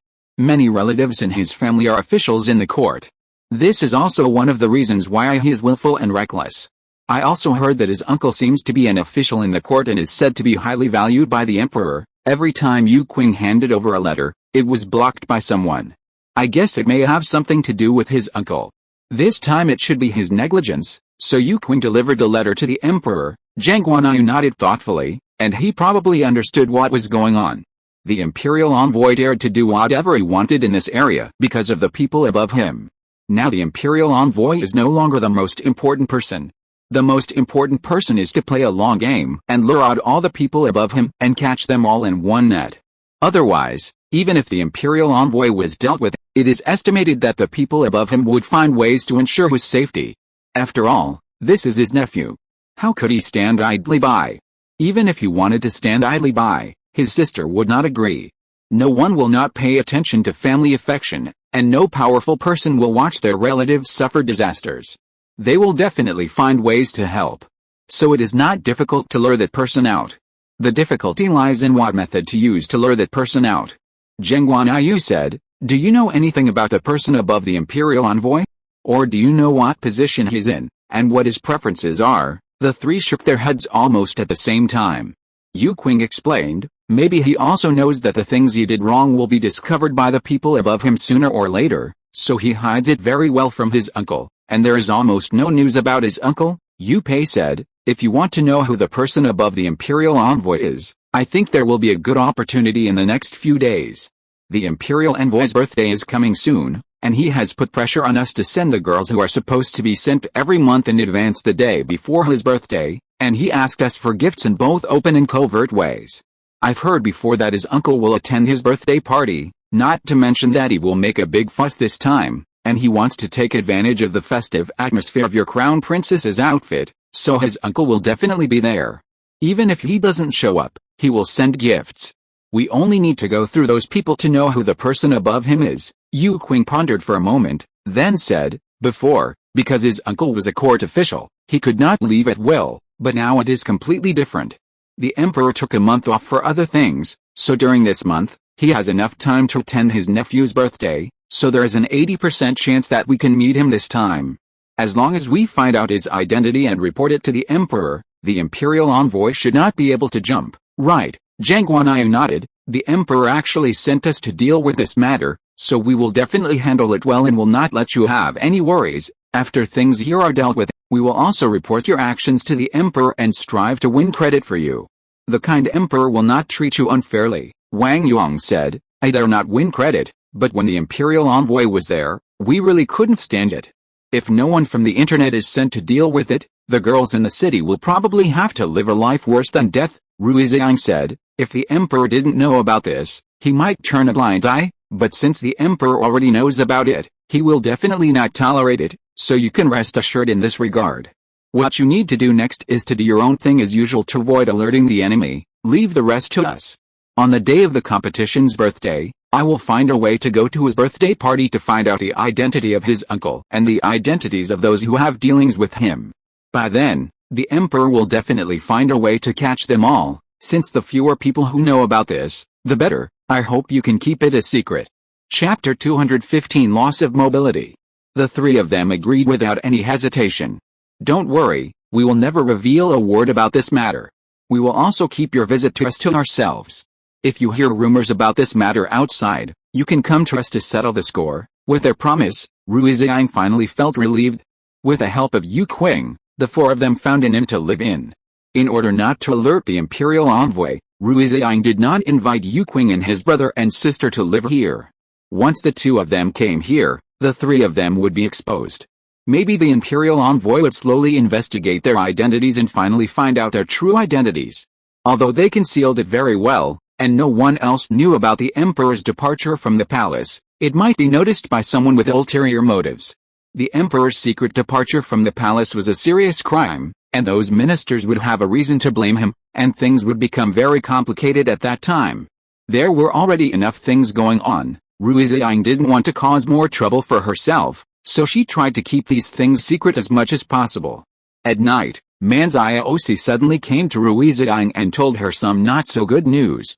"Sister, I heard that Yu Qing was taken away." Rui Ziying frowned. She was a little drowsy, but at this moment she was completely awake, and all the sleepiness was gone. "What's going on?" Manzai shook her head, an anxious look on her face. "I'm not really sure, because I'm not used to a new living environment, and the sanitary conditions of this inn are not very good, so I couldn't sleep at night and thought about going out for some fresh air. As a result, when I saw soldiers on the street, I went over to see what was going on, and I happened to see Yu Qing being taken away. I asked the people around me and heard that he was taken away by the imperial envoy. Geng Guanyu couldn't sit still anymore. This is simply lawless. They dared to take people away right under our noses." Rui Ziying guessed, maybe you killed those people and didn't go back to report to him, so he blamed Yu Qing. "After all, this matter is related to us. Let's go to where Yu Qing lives first. His sister should still be there. We can't let Nanan stay alone. How can she live in fear?" Then they just walked to the door of the inn, and saw Nanan crying at the door, trying to let the innkeeper let her in, but was stopped by the innkeeper. "It's not that I don't want you to go in, but your brother has committed such a thing and has been taken away by the imperial envoy. If I let you into my inn again, then should I still open my inn? It doesn't matter if you two brothers and sisters offended the imperial envoy, but don't implicate me. I haven't offended you in any way." Although this scene makes people feel very angry, it is also understandable. In this situation, no one wants to get into trouble. The owner of this inn just wants to keep his business. After all, he has to support his family. So Rui Ziying said, "Boss, let us go out." The shopkeeper saw that it was the four of them and immediately said, "Where are the four guests going? It's not very safe outside. You'd better not go out at night, so as not to be innocently implicated." The innkeeper was kind and reminded Rui Ziying of these, so Rui Ziying didn't need to blame him for what he had just done. As soon as Nanan saw Rui Ziying and the others, she was about to kneel down. But Rui Ziying stopped her with a look. "Now that there are so many outsiders here, it is better not to expose the relationship between them, so as not to alert the enemy and be implicated by the people above." She came to the inn to find them, which was actually very suspicious. The people above might investigate it thoroughly. But there was no other way. Nanan was only a little girl of 12 or 13 years old after all. Her brother was taken away by someone. How could she not be anxious? But after all, her ability was limited. Apart from asking Rui Ziying for help, she could not find any other way. Rui Ziying was particularly considerate of her because she understood this. They kept a certain distance along the way, for fear that others would see that they were related. Nanan looked distraught, as if she had been driven out and was a little at a loss. It was not until they returned to Yu Qing and the others' residence that Rui Ziying asked, "What happened to him? Why was your brother taken away by the imperial envoy?" Logically, he would not do such a blatant thing. Nanan shook her head and tears immediately fell. "I don't know what happened. My brother and I had already fallen asleep, and someone came knocking on the door for no apparent reason, saying that we killed the imperial envoy, and now he wants to take my brother away for questioning. They originally wanted to take us away together, but my brother tried his best to protect us. I kowtowed to them until my forehead was broken, and they reluctantly agreed not to take me with them. But there is no other way for me to stay. I can only beg you, hoping that you can help me save my brother." Rui Ziying and the others would definitely not stand idly by on this matter, and this matter was almost exactly as he had guessed, and it was inseparable from them. If Geng Guanyu had not killed so many people, Yu Qing would not have been taken away inexplicably in the middle of the night. Geng Guanyu comforted her, "Don't worry, we will never let anything happen to your brother. Mu Huanshan and Manzai, you stay here with her, to prevent anyone from taking advantage of her. Leave Yu Qing's matter to us." Mu Huanshan and Manzai nodded. They both knew that it would be of no use if they went there, so it would be better for them not to be a burden. However, because he was worried, he gave Rui Ziying a packet of powder and said to her, "This is poison powder. If you encounter any danger, it can save your lives. Just sprinkle the powder and the person will lose all ability to move, and there is a certain chance of falling into coma." This was indeed a very good thing, so Rui Ziying took it without hesitation.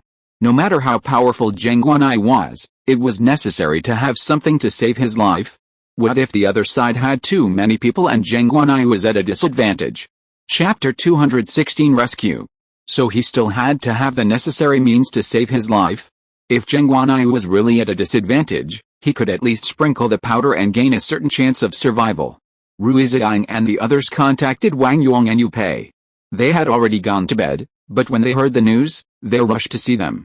My lords, what's going on? Although Rui Ziying was a girl, because she answered them that she was also an official in the court, they also gave her the honorific title of an adult. Geng Guanyu said, during the day, some people went to Yixing to cause trouble, so I took care of a few of them. I didn't expect that the imperial envoy saw that his minions didn't go back, and actually took Yu Qing as the murderer and took him away. We can't be exposed now, so Yu Qing's matter can only be asked to be solved by you two.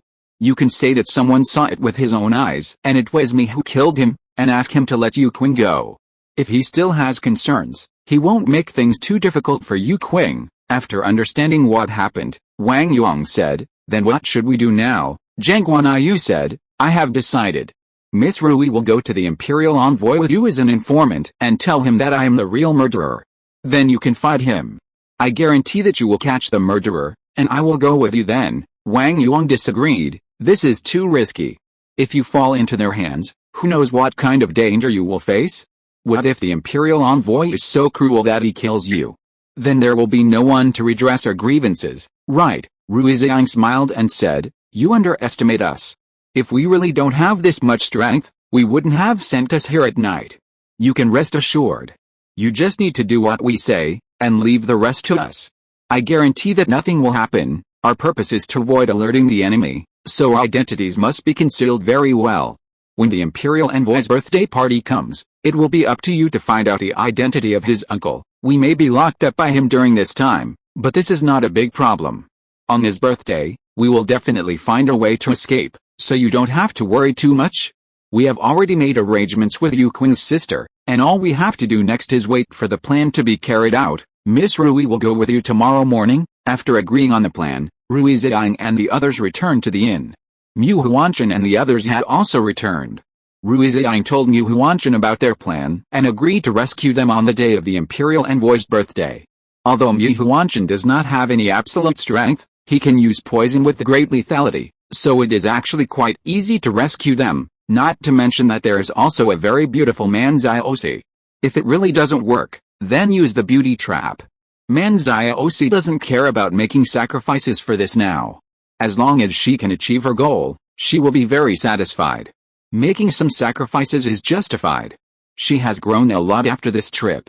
She used to be inexplicably afraid of those things, but now she is not afraid at all, and can even face them normally. This is already a big improvement for her. Rui Ziying is also very pleased with her. After discussing the countermeasures, they went back to their rooms to rest. Manzai would take care of Nanan, and Mu Huanshan would start to study poisons.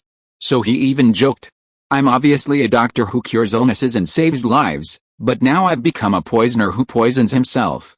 If my master knew about this, he would definitely beat me up. After all, I'm just like his name, and I actually did such a heinous thing. Rui Ziying joked, I think your master will be very pleased when he knows about it. After all, you killed those who harmed them. I don't know how many heinous things they have done. If you kill them, the people will cheer for you, and your master will naturally be pleased that you are doing justice for the heavens. Mu Huanshan said, let's hope so. I've always been very sensible. Although they have done many unscrupulous things, I won't let them die too painfully. That would be too tormenting for them. Of course, I won't do that to the imperial envoy. If you are willing, I am also willing to make a poison that can make his life worse than death. The woman reached out and patted his head. Great, your master will definitely be proud of you. Although you are not very old, you know a lot. I'll stay in the dormitory, and you come out so that you can see more things. Besides, isn't your wish to practice medicine and save lives? Helping to solve these difficulties now is no different from being a doctor, right? Mu Huanshan nodded. There is indeed no difference, and it makes me more responsible and more comfortable, especially when I see those people who do bad things being punished. I am actually happier than you all. I'm even prouder than when I saved a long ill patient before. After all, Getting rid of those bad officials can save more people and gain respect from more people. Sometimes when you are specifically saving people, if you cure people but fail to cure other people who are more chronically ill, they will blame you, and may not even be grateful to you, and will insult you. I've been through these things before, so I'm not surprised by them. Sometimes I even wonder if I shouldn't take this path. We're all curing illnesses and saving lives, and it's free, but why is human nature so greedy? We've tried our best to do better, but they want me to be perfect and take care of everyone. How could I have that kind of strength if I were alone? I'm just doing what I should do. I can save as many people as I can. I can't do much, so I've gained more experience this time. I know that everyone has their own ideas, and from that person's perspective, the questions they raise don't seem so incredible. If you're listening to this novel on a channel other than Fanfic World, it means they downloaded and uploaded it without effort. We cordially invite you to visit our channel, Mundo Fanfic Novelis. There you'll find the original version of this story, and you can explore many other novels of various genres. We're waiting for you to immerse yourself in a world of incredible novels. Chapter 217, Killing Two Birds with One Stone. The four of them had gained a lot of knowledge and growth during this trip. They were no longer like frogs in a well, and all they saw were the struggles between the powerful. Instead, they had a more comprehensive understanding of the world. When the next day dawned, Rui Ziying went to find Wang Yong and Yu Pei. They had already gotten up and made preparations. When they saw Rui Ziying coming, they took her directly to find the imperial envoy. The place they were living in now was very luxurious. Although it was a certain distance from them, they arrived at their destination after driving for about an hour in the carriage. In Rui Ziying's opinion, the house he lived in was not much different from his own palace. It was just that the decoration was not as prosperous as his own palace, but it was already very good in this case. This can also show how much he had been greedy on weekdays.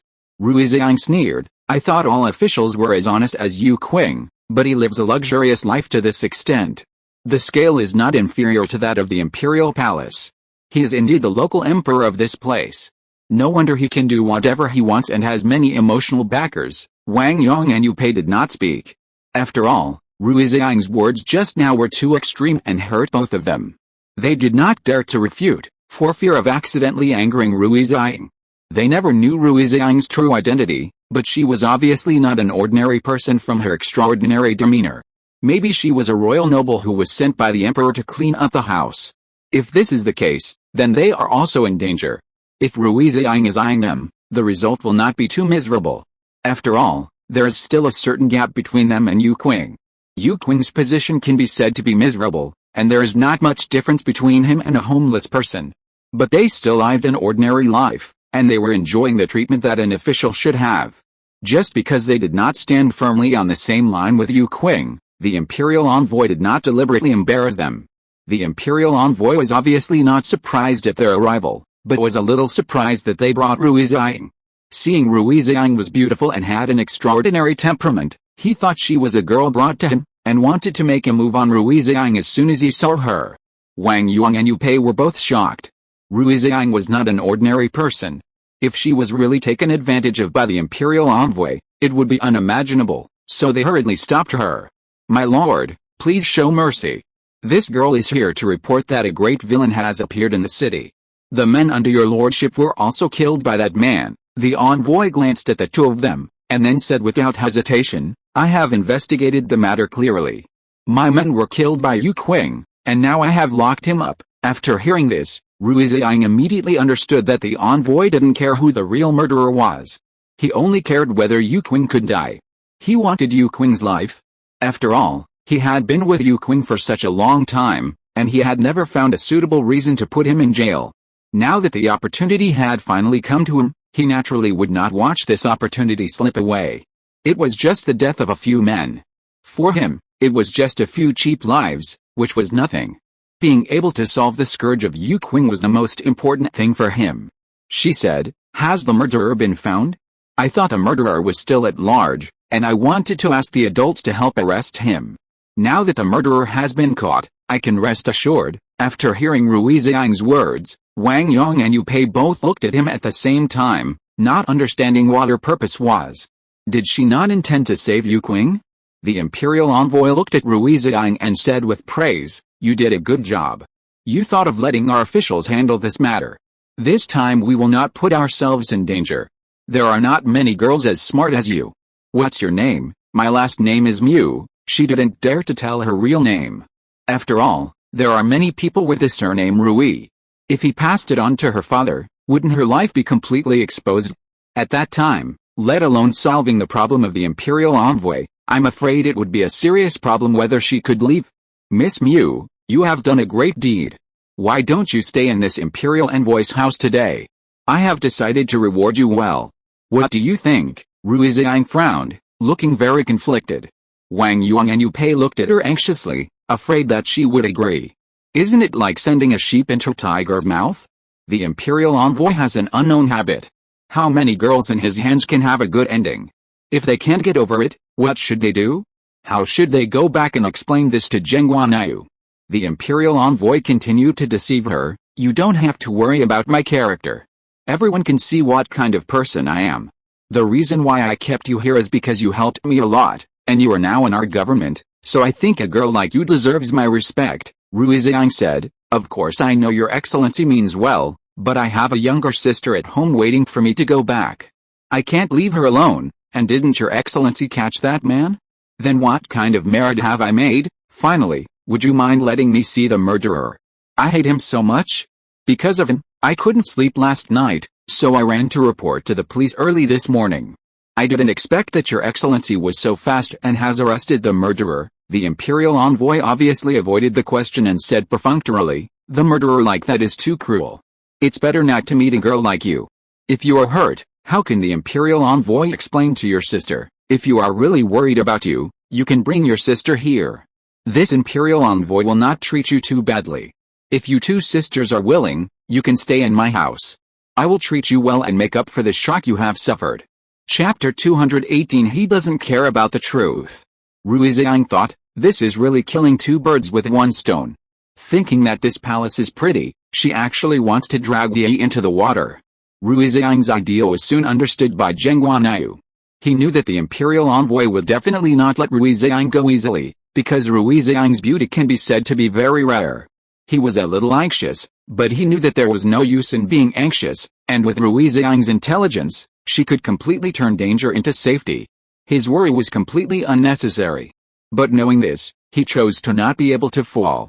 After all, that was Rui Ziying. If Rui Ziying was really hurt, then he had a certain responsibility. After all, Rui Ziying was doing everything for herself, and he couldn't even protect her. If he hadn't thought about catching them all in one fell swoop, he would have cleaned up these people long ago. Moreover, Rui Ziying said that if you want to see the environment you are in thoroughly and what kind of suffering you are experiencing, you must go deep into it. Instead of dealing with those people as Wei Ya who is paying back the money, you must face it as an ordinary person. Only in this way can you thoroughly understand how the people live. However, this feeling of physiological habits made him miserable. He really couldn't imagine how the people could lie for such a long time under such needs. How did they persist? Because he had been in a high position for a long time, he didn't know that the lives of these civilians were so miserable.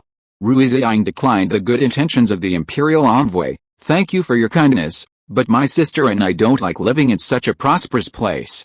We feel that we are not worthy of it at all, so it is more appropriate to live in our small house. Since the adults have caught a bad guy, we should leave. I also hope that everyone will punish this bad guy and don't let him continue to go unpunished. The Imperial Envoy certainly wouldn't watch such a beauty leave under his nose. Isn't this equivalent to cooked duck flying? So he didn't care about the other two adults being present and directly tried to persuade them to stay. Miss, please stay. Since you are already here, you must stay and have dinner before leaving. This time, I will show my hospitality to you. These two adults will stay with you, so don't worry. And don't you want to see the prisoner? I can also ask someone to take you to see him. This was also a kind of compromise on his part, so Rui Ziying's eyes fell on Wang Yang and Yu Pei, secretly exchanged glances with him, and then agreed to helplessly. Since the adults have said so, I won't refuse. This is the adults' good intentions anyway. It is indeed inappropriate for me to refuse one after another. The Imperial Envoy was delighted. He who knows the times is a hero. I am very happy that you can stay. Wang Yang and Wang Yang were a little worried, because they knew very well what kind of tricks the Imperial Envoy had in mind. and they did not have enough strength to fight against the Imperial envoy, and now they were still on his territory. If he really wanted to do something to Rui Ziying, they might not even have the ability to save Rui Ziying, and they might end up like Yu Qing. This made them miserable, and they had no appetite at all when eating. Rui Ziying listened to the Imperial envoy's constant scolding throughout the whole process. And Rui Ziying was like a simple little girl, innocent as if she didn't know that she had fallen into a design trap. This also made the Imperial envoy very excited. He was able to get these two adults in front of such a beauty for nothing, which was a great contribution. So his face was a little better to them, and he didn't care about them coming to save Yu Qing at all. Since he brought Yu Qing to him yesterday, he expected that these two adults would never stand idly by. After all, the relationship between the three of them has always been pretty good. Although on the surface they have cut off their relationship with Yu Qing and he didn't continue to embarrass them, he has always known that they have been in contact secretly. Wang Yuang and Yu Pei were even more frightened. They were not flattered at all. They were even a little scared because of the Imperial envoy's reaction to them. It seemed that he was really satisfied with Rui Ziying and would definitely find ways to keep Rui Ziying. The two of them no longer had enough reasons to take Rui Ziying away. After all, the Imperial envoy had already done this, and Rui Ziying also looked like she was not going to give up. If they forcibly took her away at this time, it would be equivalent to directly taking the Imperial envoy away. Although the Emperor had noticed this matter, they did not have the absolute strength to confront the Imperial envoy. If the Imperial envoy really wanted to move them, he could just casually accuse them of a crime and remove their official positions. In that case, they would only be at the mercy of others. No one wanted to fall to that point, so to be honest, the two of them were now scared and showed signs of retreating, but they brought Rui Ziying here safely, and it was impossible for Rui Ziying to really fall here. Wang Yuang had already thought of a do-or-die battle. He was usually impulsive and his mind was not working properly. Yu Pei was his backbone. If there was anything important, he would consult him. But now both of them were in danger. No matter how smart Yu Pei was, at this critical moment, he still had no way to fight against the Imperial envoy. In the face of absolute strength, they were just passive. This was the most fatal thing. After the meal, the Imperial envoy had been manipulated by Rui Ziying, and Rui Ziying pretended to know nothing, as if she had never experienced it, but she had already greeted his parents in her heart. After hearing Rui Ziying's greetings to the Imperial envoy's family, Geng Guanyu probably realized what had happened. He felt more and more resentful. He didn't know how far Rui Ziying and the others had gone in their plan, and whether they could bring Yu Qing back safely. Originally, he thought that after killing those people, the Imperial envoy would at least conduct an investigation. However, he did not conduct any investigation at all and suspected that Yu Qing, who was weak and powerless, was the murderer. This obviously gave him a good opportunity. Chapter 219, Self-Destruction. He had been fighting with Yu Qing for so many days, and he must have disliked him. Now that his people died near him, he naturally had a reason to arrest them and abuse them, or even beat them to death. When he finished his meal, Rui Ziying and the others were ready to leave.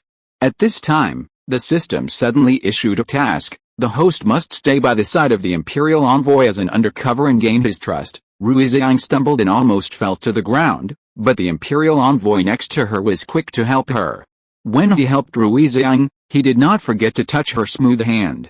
Rui Ziying subconsciously wanted to take her hand back, but when she thought of the system's task, she did not move. Wang Yuang and Yu Pei were all shocked when they saw this scene, fearing that Rui Ziying would be hurt. Then what they did not expect was that when the Imperial envoy asked Rui Ziying to stay, Rui Ziying actually agreed after a pretentious struggle.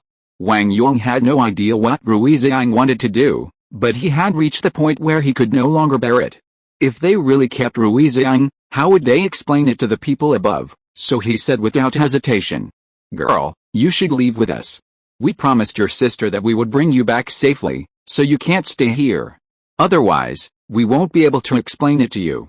You should also consider it for us, right? If you really want to stay in Xinte, you can also go back with us first, and then we will ask the Imperial envoy to pick you up tomorrow. In that case, we will also give your sister an explanation, and you can also bring your sister here. By the way, this is undoubtedly a big sweet for the Imperial envoy. If Rui Ziying is forced to stay now, it will only be one person at most, but if they go to pick someone up tomorrow, they can also bring Rui Ziying's sister over."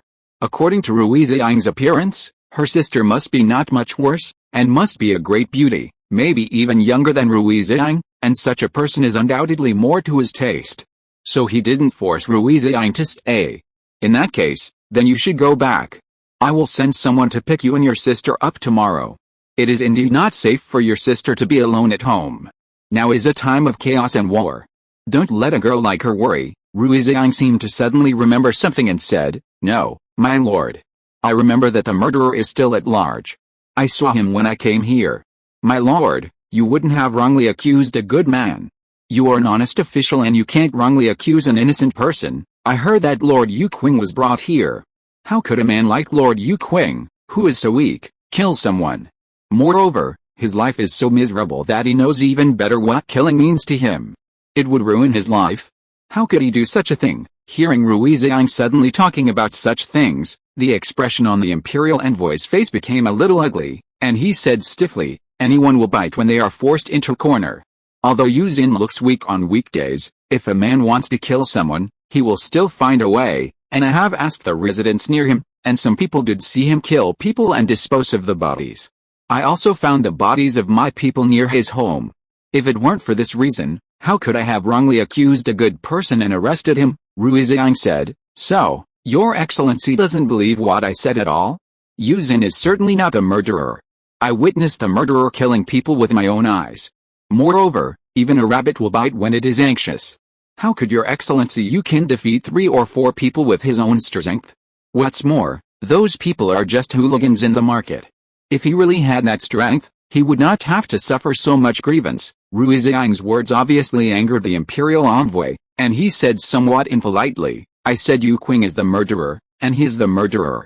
If you have any dissatisfaction, you can produce enough evidence, and this imperial envoy will definitely deal with it impartially." Rui Ziying smiled and said, "I just don't want you to wrongly accuse a good person.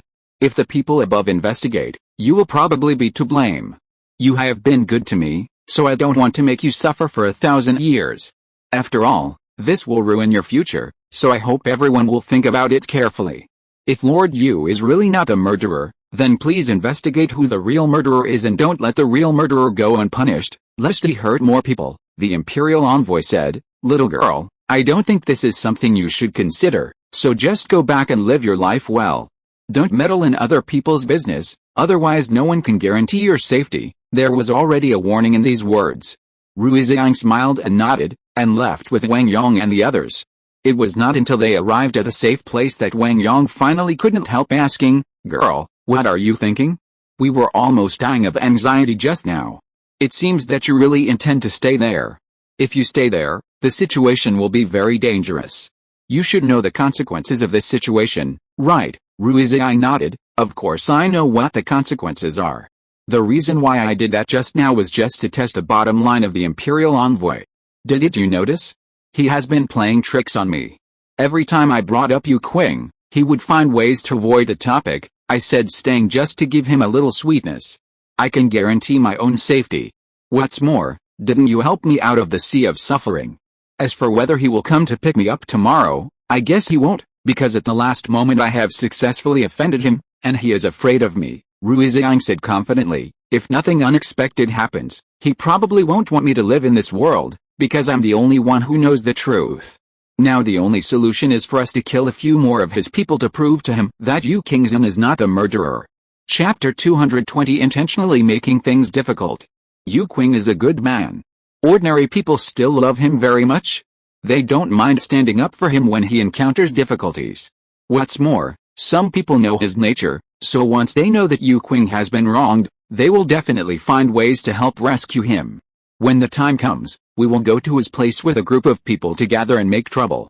Under pressure, he will definitely release public opinion. This is also plan B if even this trick doesn't work. It can only mean that the one above the imperial envoy is too difficult to deal with. I'm afraid he is a big Buddha. He can only be bullied by Geng Guanyu. After listening to it, Wang Yong and Yu Pei felt that this method was feasible and it was the only way to use it at present. Besides, they didn't kill ordinary people, but bad people, which was also regarded as acting on behalf of heaven. Naturally, there is nothing to feel guilty about. In that case, let's do as you say. We were worried that you would throw the lamb into the tiger's mouth, but we didn't expect that everything was under your control. If we had known this, we wouldn't have worried." Rui Ziying smiled calmly and said, "In fact, you have nothing to worry about. Since I dare to do this, it means that I must have a bottom line in my heart. So no matter whether I am right or wrong, it is a bold move. You don't have to worry about me, just stand by quietly. You have completed your task, and leave the next thing to me," Wang Yong said. "Now we know that you are really brave. No wonder the emperor sent you here. I originally thought that you two girls came here just to make up the numbers. After all, it's really not a big deal for women to come here, but now I can understand why the emperor launched the gender equality plan before. It was probably for you two female heroes. Because of the existence of you two women, the emperor admires your abilities even more," Yu Pei argued. "The emperor did this not for the rest of the people, but for the queen. The queen is also a heroine, extremely intelligent, and she is passionate about calligraphy and painting, and is proficient in everything. There are rumors about the queen, and the people are everywhere. It's a pity that the queen rarely appears in front of people and there is no chance to see her." Rui Ziying did not explain to them, nor did she clearly point out that she was the queen they were talking about. After all, she came here in secret this time. If her identity was exposed, it would be equivalent to directly exposing Geng Guanyu. No matter which point is very inappropriate, so she naturally won't say anything. He just said, "You will definitely see it when you have the chance in the future. After all, you are still young and you won't stay where you are.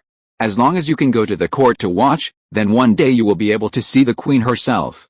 It's just a matter of time." Yu Pei smiled ashamedly. "Although we are still young, to be honest, I don't think we can be officials in the court. Those who can be officials in the court are either rich or noble and have a family background. And for people like us who come from a small family, it is not easy to get to where we are now. Naturally, I dare not have any big dreams, dreaming of meeting the queen one day.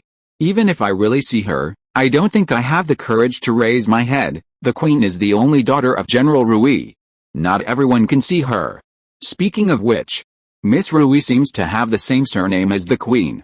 The surname Rui is not common. Yu Pei is indeed very smart. He probably guessed Rui Ziying's identity." Rui Ziying also realized this, but she just said lightly, "Although it is rare, it must exist as long as it exists, isn't it? If I say that I am a little related to the queen, will you believe it?" Wang Yong believed it, but Yu Pei looked half believing and half doubting, and still had some doubts about this matter. In fact, Rui Ziying felt that if he could guess it with his own efforts, it would not matter if his identity was exposed, as long as he didn't go out and talk nonsense, and according to his own observation, Yu Pei was not the kind of fool who couldn't distinguish the importance. So even if he guessed this matter, he would not let other people know it. It would only rot in his stomach as a secret. "I am afraid that it will be buried in this oil with him in the future, and no one else will know this secret." When Geng Guanyu returned to the inn, he saw Rui Ziying coming back alone, and knew that their plan had failed, but he was very happy to see Rui Ziying coming back safely. When he heard Rui Ziying's complaints, he guessed that the imperial envoy might have deliberately made things difficult for Rui Ziying. At that time, he was so anxious that he wanted to fly over instead of Rui Ziying and beat the imperial envoy severely, or sit on the throne again and directly announce the beheading of the imperial envoy. He had already thought about how to punish the imperial envoy if Rui Ziying really had an accident, and even the name of killing all 9 generations of his clan had been used.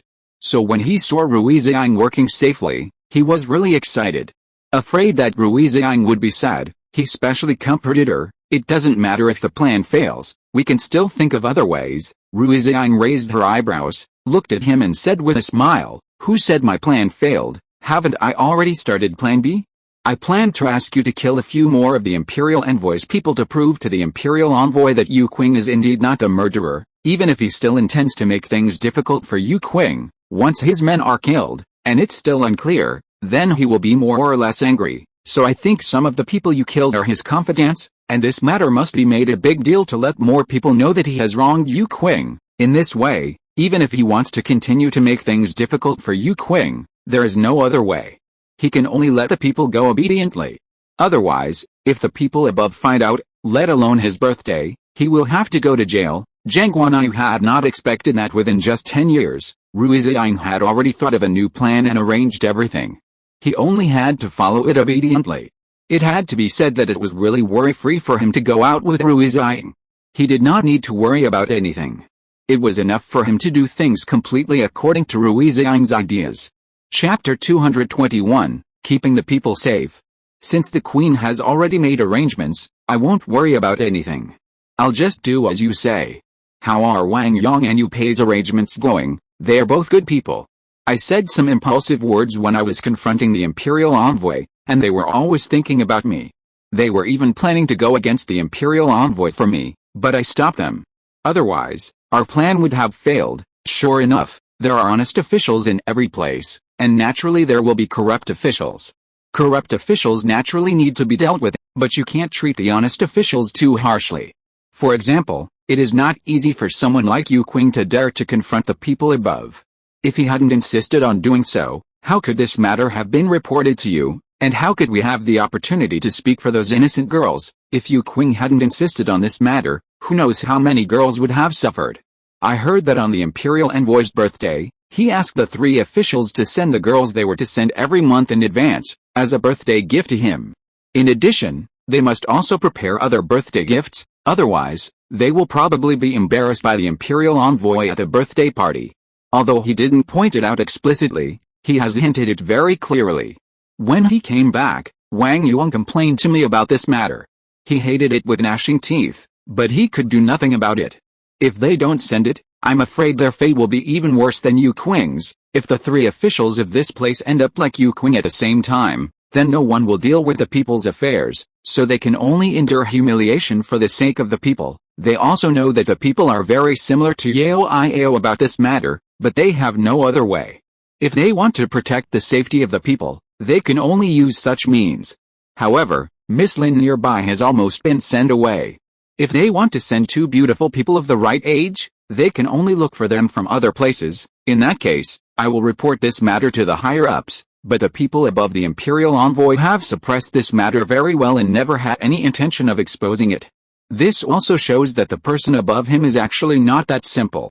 I'm afraid we are facing a tough opponent this time. With your status as the Emperor, you naturally don't have to be afraid of these, but aren't we dealing with this matter as ordinary people now? Since we are dealing with this matter as ordinary people, then we should mainly be afraid of the officials above. Only when we have no other choice can we take out the jade pendant and mobilize the officers and soldiers here, but unless we have to, it's best not to be exposed, so as not to be discovered by the court officials that you sneaked out of the palace, and then put you under pressure and embarrassment in all aspects. After listening to Rui Ziying's words, Geng Guanyu agreed very much. The Queen is right, and I have always believed that every word you said is right. If it didn't make sense, the Queen would not say it. I will take action to kill his people tonight. Rui Ziying shook her head. You'd better go during the day, when it's late at night and everyone is asleep. Even if you kill someone, no one may know. But if you kill his people in broad daylight, it will be a provocation to him.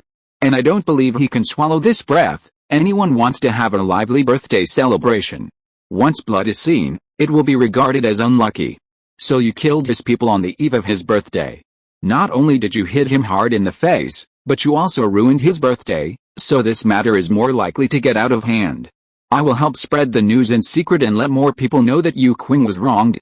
I will also organize a group of people to go to the Imperial Envoy to make trouble.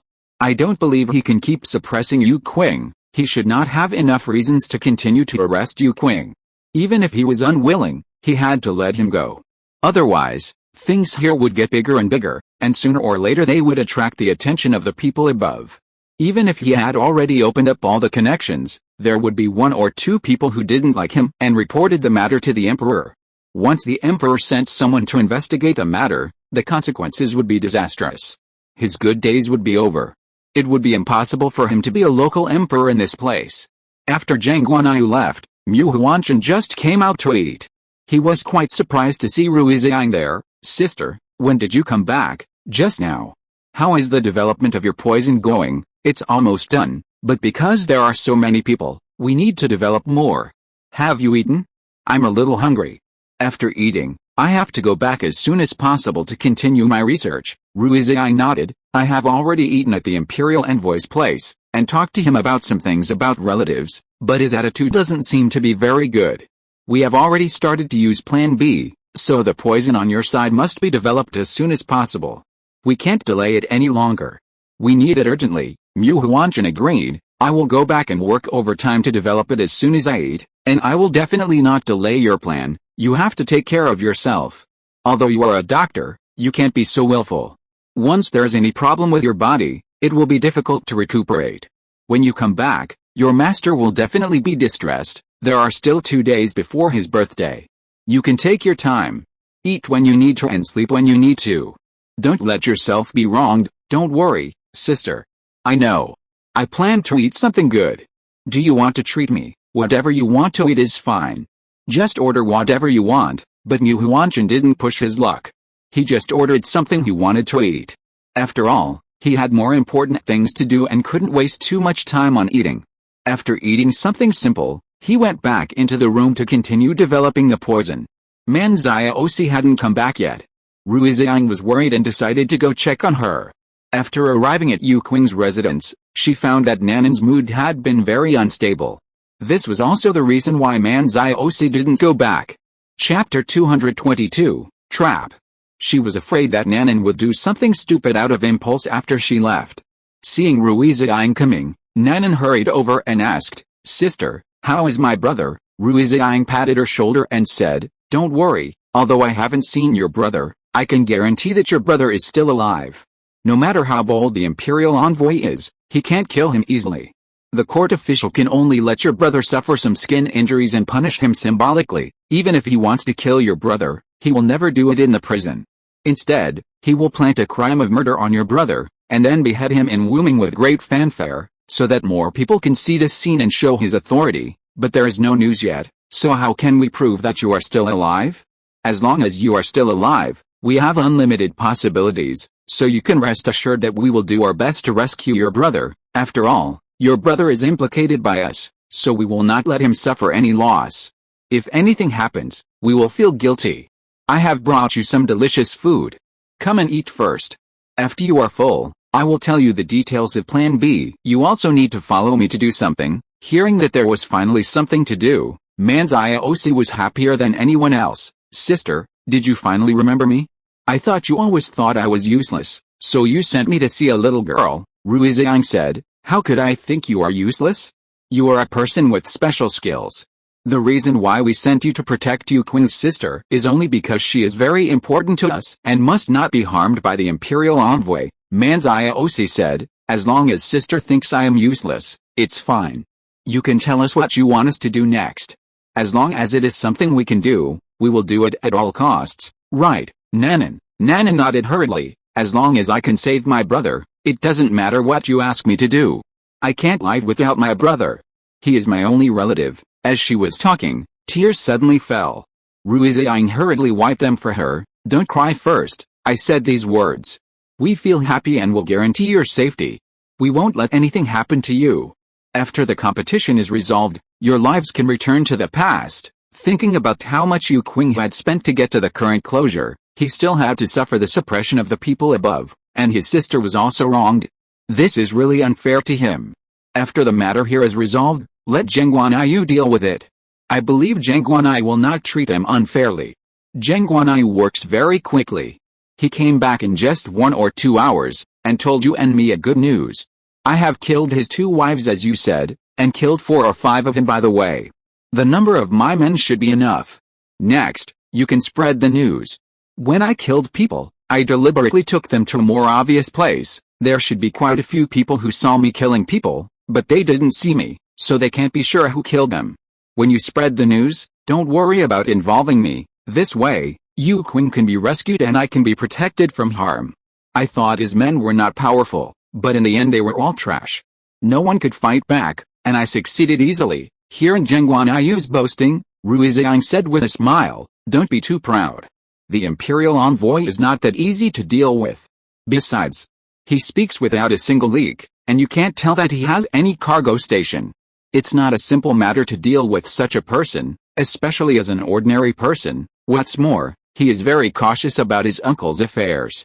Almost no one knows who his uncle is. They only know that he has an uncle above him who assists him. This is also one of the reasons why you have not noticed his many evil deeds.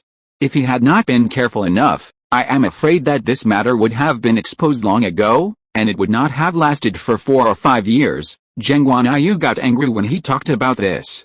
These people did many evil things under his nose, but he did not notice anything. He thought that the lives of ordinary people could be peaceful. He never thought that after the invasion of the enemy country was gone, the people of his country would not work together. When the enemy country invaded, they did not work together, but threw all the problems to themselves. Now that the national crisis has been solved, these people are actually one after another for their true colors, and they can't wait to slaughter everyone to achieve their goals. Geng Guanyu's affairs had been resolved, so Rui Ziying naturally did not delay at all. She quickly summoned Rui Ziying and Nanan to go out and create panic. It took less than one night for the news to spread throughout the city. When she went out, she could hear the people's discussions. I said that Lord Yu would never do such a thing. Lord Yu is a good official. Although he has not been in office for a long time, he has always been thinking about us ordinary people. He also offended the people above because of this. Not only did your house burn down, but your life was also miserable. Even we ordinary people can't compare to it, and even so, he didn't have any complaints, let alone compromise with the people above. Even if he couldn't afford to eat, he still insisted on protecting us. Good officials like him are rare. It is because Lord Yu is upright that he is targeted by the people above. Do you really think that the people above don't know what kind of person Lord Yu is? They must know better than us. Half of them would not do things like murder and arson, but because Lord Yu does not stand with them, they can't wait to get rid of him. After all, people like Lord Yu will sooner or later expose their actions, and then they will be thrown into jail, so for their own future, they must find ways to get rid of Lord Yu. Chapter 223 Looking for Help. If you ask me, this was all arranged by the Imperial Envoy from the beginning. The purpose was to eliminate Lord Yu, so that Lord Yu would not expose his dirty deeds and be noticed by the people above. I think so too, but you have to be careful. Walls have ears. If the Imperial Envoy hears it, the consequences will be disastrous. We are just ordinary people. How can we compete with them? Rui Ziying and Geng Guanyu had beside a stall, listening to the discussion of these people. When they heard almost everything, Rui Ziying put down the things in her hand. She glanced at Geng Guanyu, and the two of them left together tacitly. After returning to the inn, the 5 people gathered in the room to discuss the matter. Now that this matter has been successfully publicized and caused a certain sensation, it depends on how the Imperial Envoy handles this matter. As long as he is still afraid of Yu Qing's identity, he will not dare to do anything reckless, but Rui Ziying is no longer sure whether the Imperial Envoy will choose to fight to the death. After all, he has wanted Yu Qing's life for a long time, but he has never found a suitable opportunity. So now that Yu Qing has finally fallen into his hands, how could he watch the duck in his mouth fly away? If he casually charges Yu Qing with a crime, such as Yu Qing has a disease, he will be forced to bury the other party. This is not impossible. After hearing Rui Ziying's words, Geng Guanyu knew what she was worried about, so he directly grabbed her hand and comforted her. Don't worry, Yu Qing will be fine. Rui Ziying reluctantly nodded, but the worry in her heart was still not put down. If Yu Qing suffered a crisis because of her, then she would be too sorry for his sister. After all, he had promised his sister that he would guarantee his safety, but he ended up getting into an accident. Geng Guanyu said, even if they really wanted to do something to Yu Qing, they certainly wouldn't do it in broad daylight, and they would secretly deal with Yu Qing. After all, he was an official appointed by the court, and he had no right to deal with him directly. He could only force a crime. In this case, he would naturally have to do it in the dead of night. I'll go up there today and talk to his immediate superior about this matter, and try to put pressure on him. After Geng Guanyu's words, Rui Ziying finally felt relieved. They could indeed tell the people above. After all, Geng Guanyu had a jade pendant that he carried with him.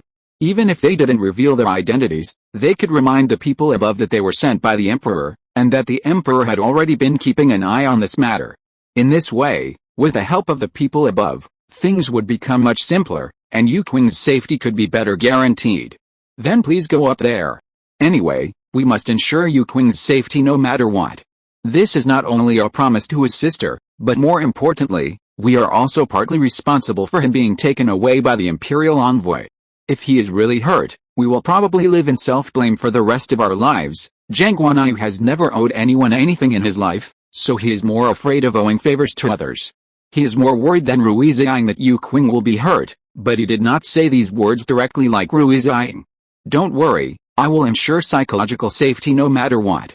If he really has an accident, then there is no need for me to continue to be the emperor.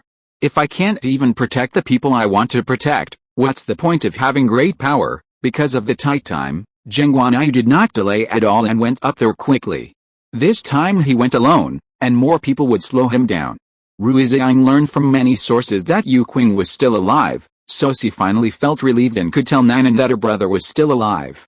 Before, because there was no news about Qing at all, Rui Ziying was actually very frightened, worried that the imperial envoy might have secretly dealt with a person. Now it seems that he still has some concerns. Maybe he doesn't want to implicate his uncle. It is a small matter to privately take over the court's official position. Once it is discovered by the people above, the consequences will be disastrous. In a blink of an eye, an afternoon has passed. Rui Ziying has been waiting anxiously, and finally waited for Geng Guanyu's return. The moment she saw Geng Guanyu coming back, Rui Ziying was more excited than anyone else. Probably because the two have never been separated since leaving the palace, although they were only separated for a short afternoon. Rui Ziying felt very uncomfortable. What's going on? I've already made it clear to the people above that the emperor has noticed this matter, and asked them to assist us in investigating the truth of the matter. They have agreed and will put pressure on the imperial envoy so that he can no longer continue to embarrass Yu Qing. Anyway, things are now going exactly as we thought, so we don't have to worry about anything from now on. We just need to wait and see. Rui Ziying finally felt relieved. Fortunately, there is still a solution to this matter. Why didn't I think of asking the people above for help? I thought we really had to rely on ourselves. If we rely solely on our own strength, and there are only 4 of us, there is no way to fight against the imperial envoy. If we had met someone else, we could have chosen other ways, but when faced with such a situation of bad behavior by officials, we still need to rely on the power of the court. There will always be 1 or 2 good officials willing to help us solve this matter.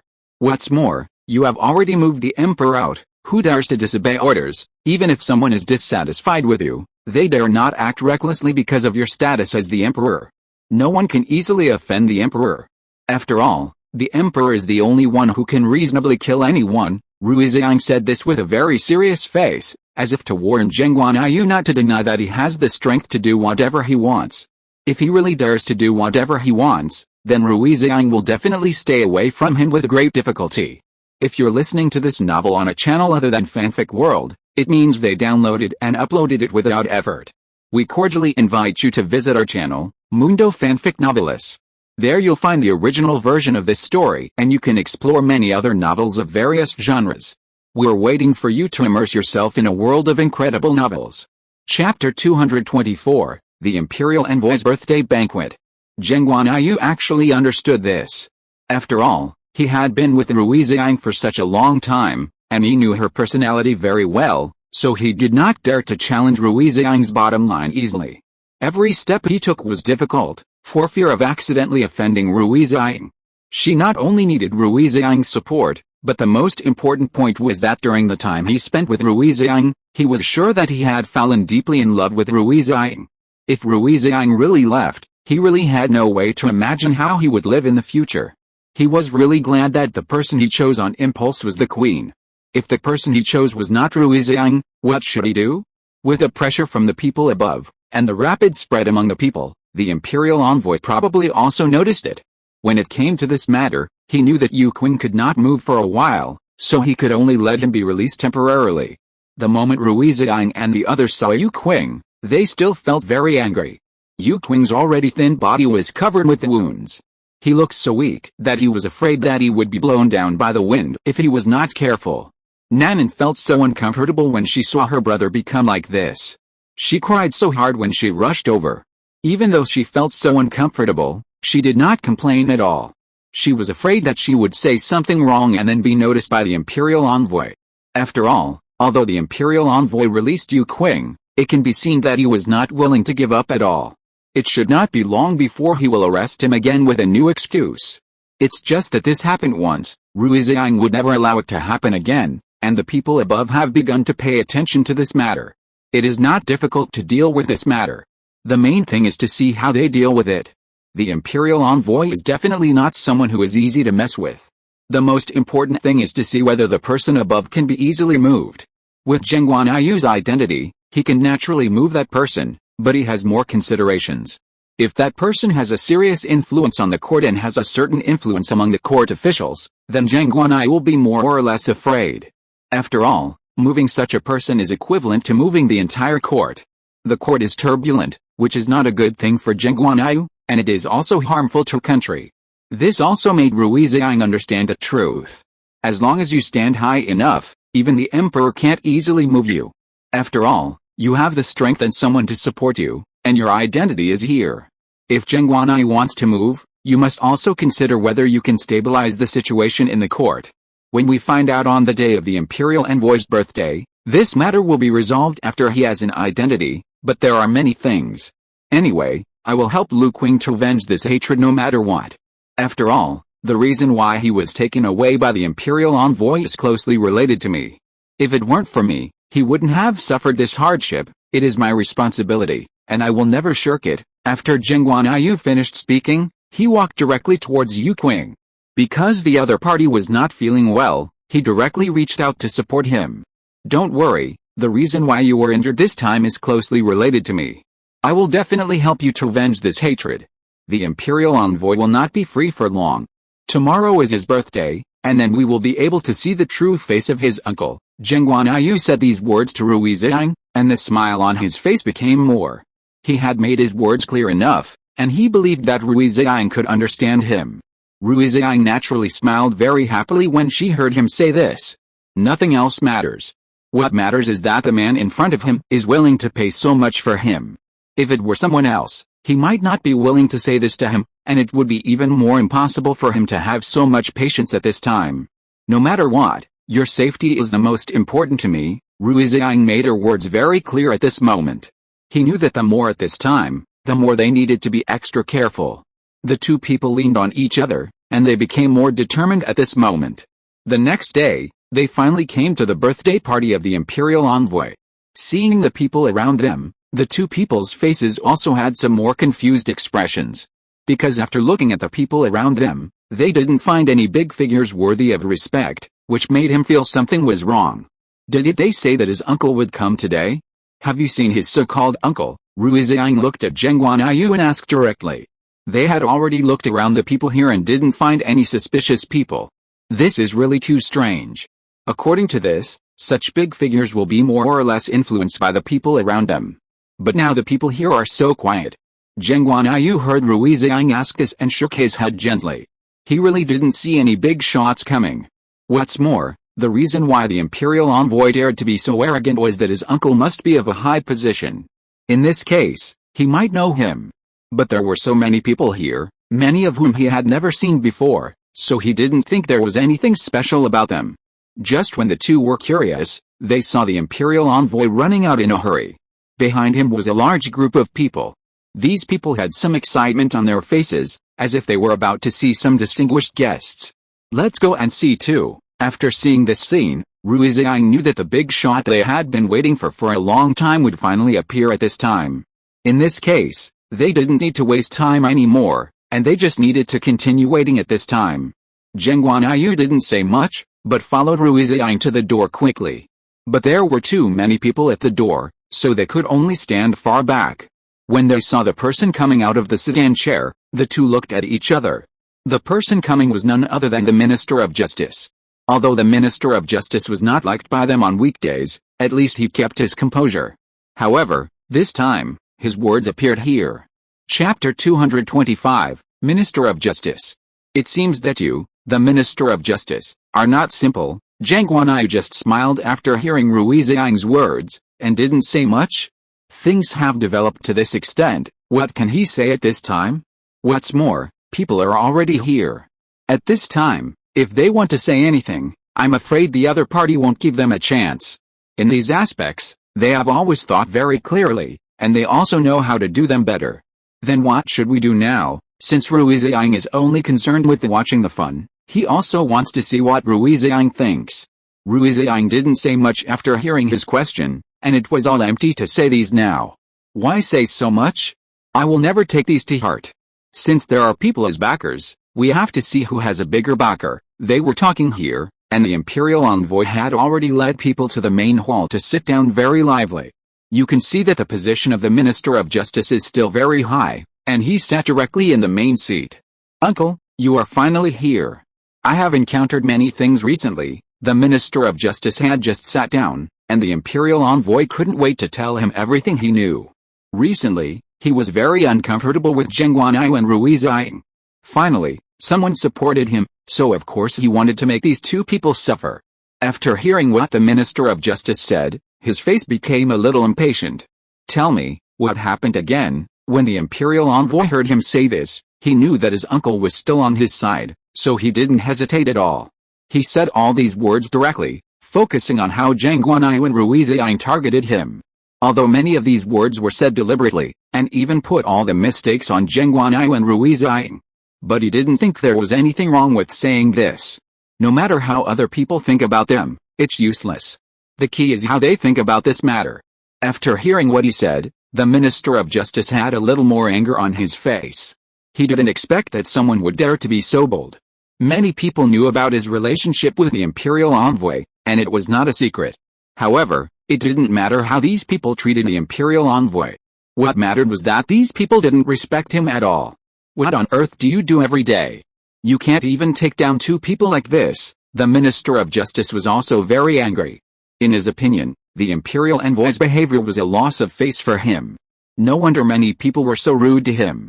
It turned out that these people had a lot of relationships with the people below. Uncle, it's really not that I'm not good enough. These people are really amazing. You don't even know them. Under the shaping of the imperial envoy, he was like a victim, saying that Geng Guanyu and Rui Ziying were worthless. Geng Guanyu and Rui Ziying listened on the side, and the smiles on their faces were just getting more and more. He didn't expect that these two people would be so bold. In this case, don't blame him for being rude at this time. Didn't you say that people have arrived at the scene? Where are they? Bring them out for me to see. He didn't care who these people were or what their identities were. He just wanted to see what kind of people they were, who were so bold. Other things were fine, but they actually did these things right in front of him. Don't blame him for being rude. Geng Guanyu and Rui Ziying stood out from the crowd. They looked at the people in front of them with a slight smile on their faces. The Minister of Justice was not the same as others. He was Geng Guanyu's father and knew what Geng Guanyu's true identity was. He didn't expect that this useless nephew of his family would offend the emperor as the first person he offended. Thinking about what he had just said, he couldn't help but want to wipe the sweat off his head. This time he was really dead. Is there anything wrong with what I did? After Geng Guanyu stood up, he didn't hesitate at all and directly admitted everything he had done. These were what he had done, so there was nothing to say. Moreover, these things had already happened, so what could be changed? If he couldn't even figure these out, then he wouldn't have to stand here. The moment the Minister of Justice saw the Emperor, he didn't know what to say. He just stood there stupidly. I tell you, Uncle, they have been targeting me, making all the things I did impossible to succeed, and even making me resisted by the people. The imperial envoy was very angry when he said this. He never thought that the two people in front of him would be so bold. In this case, don't blame him for being rude. These two people are simply doing evil and doing all kinds of evil. They even make the people here never have peace. He knew that his uncle was still upright, especially in front of so many people, so he belittled Geng Guanyu and Rui Ziying as worthless. If it weren't for the fact that there were so many people here who needed to take care of their faces, he would have said something even more excessive. Geng Guanyu and Rui Ziying didn't say much, just watched everything quietly. After the imperial envoy finished speaking, Geng Guanyu's eyes were on the Minister of Justice. The ins and outs of this matter are similar to what he said. How do you think it should be handled? Geng Guanyu acted very arrogantly, and didn't even care about the other party at all. Many people present were also very surprised. Even if they didn't know the real official position of the Minister of Justice, looking at his noble appearance, they knew that he was not an ordinary person. It would be fine if Geng Guanyu didn't respect him at this time, but he said such words. They looked at Geng Guanyu as if he was a fool, and at this time it seemed that he wanted to clear all this up. The imperial envoy didn't expect Geng Guanyu to be so bold that he dared to speak like this to his uncle.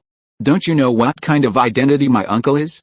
He is the current. Before he could finish his words, the Minister of Justice slapped him in the face. without giving him any chance to react. Such a slap stunned the imperial envoy. He did not expect that his uncle would actually fight with him. End of this chapter. Thank you very much for reaching the end. Don't forget to like. Looking for more exclusive content and immediate access? Subscribe to our Patreon. Remember, every like, subscription, or donation encourages us to continue. Thanks to everyone. See you in the next video.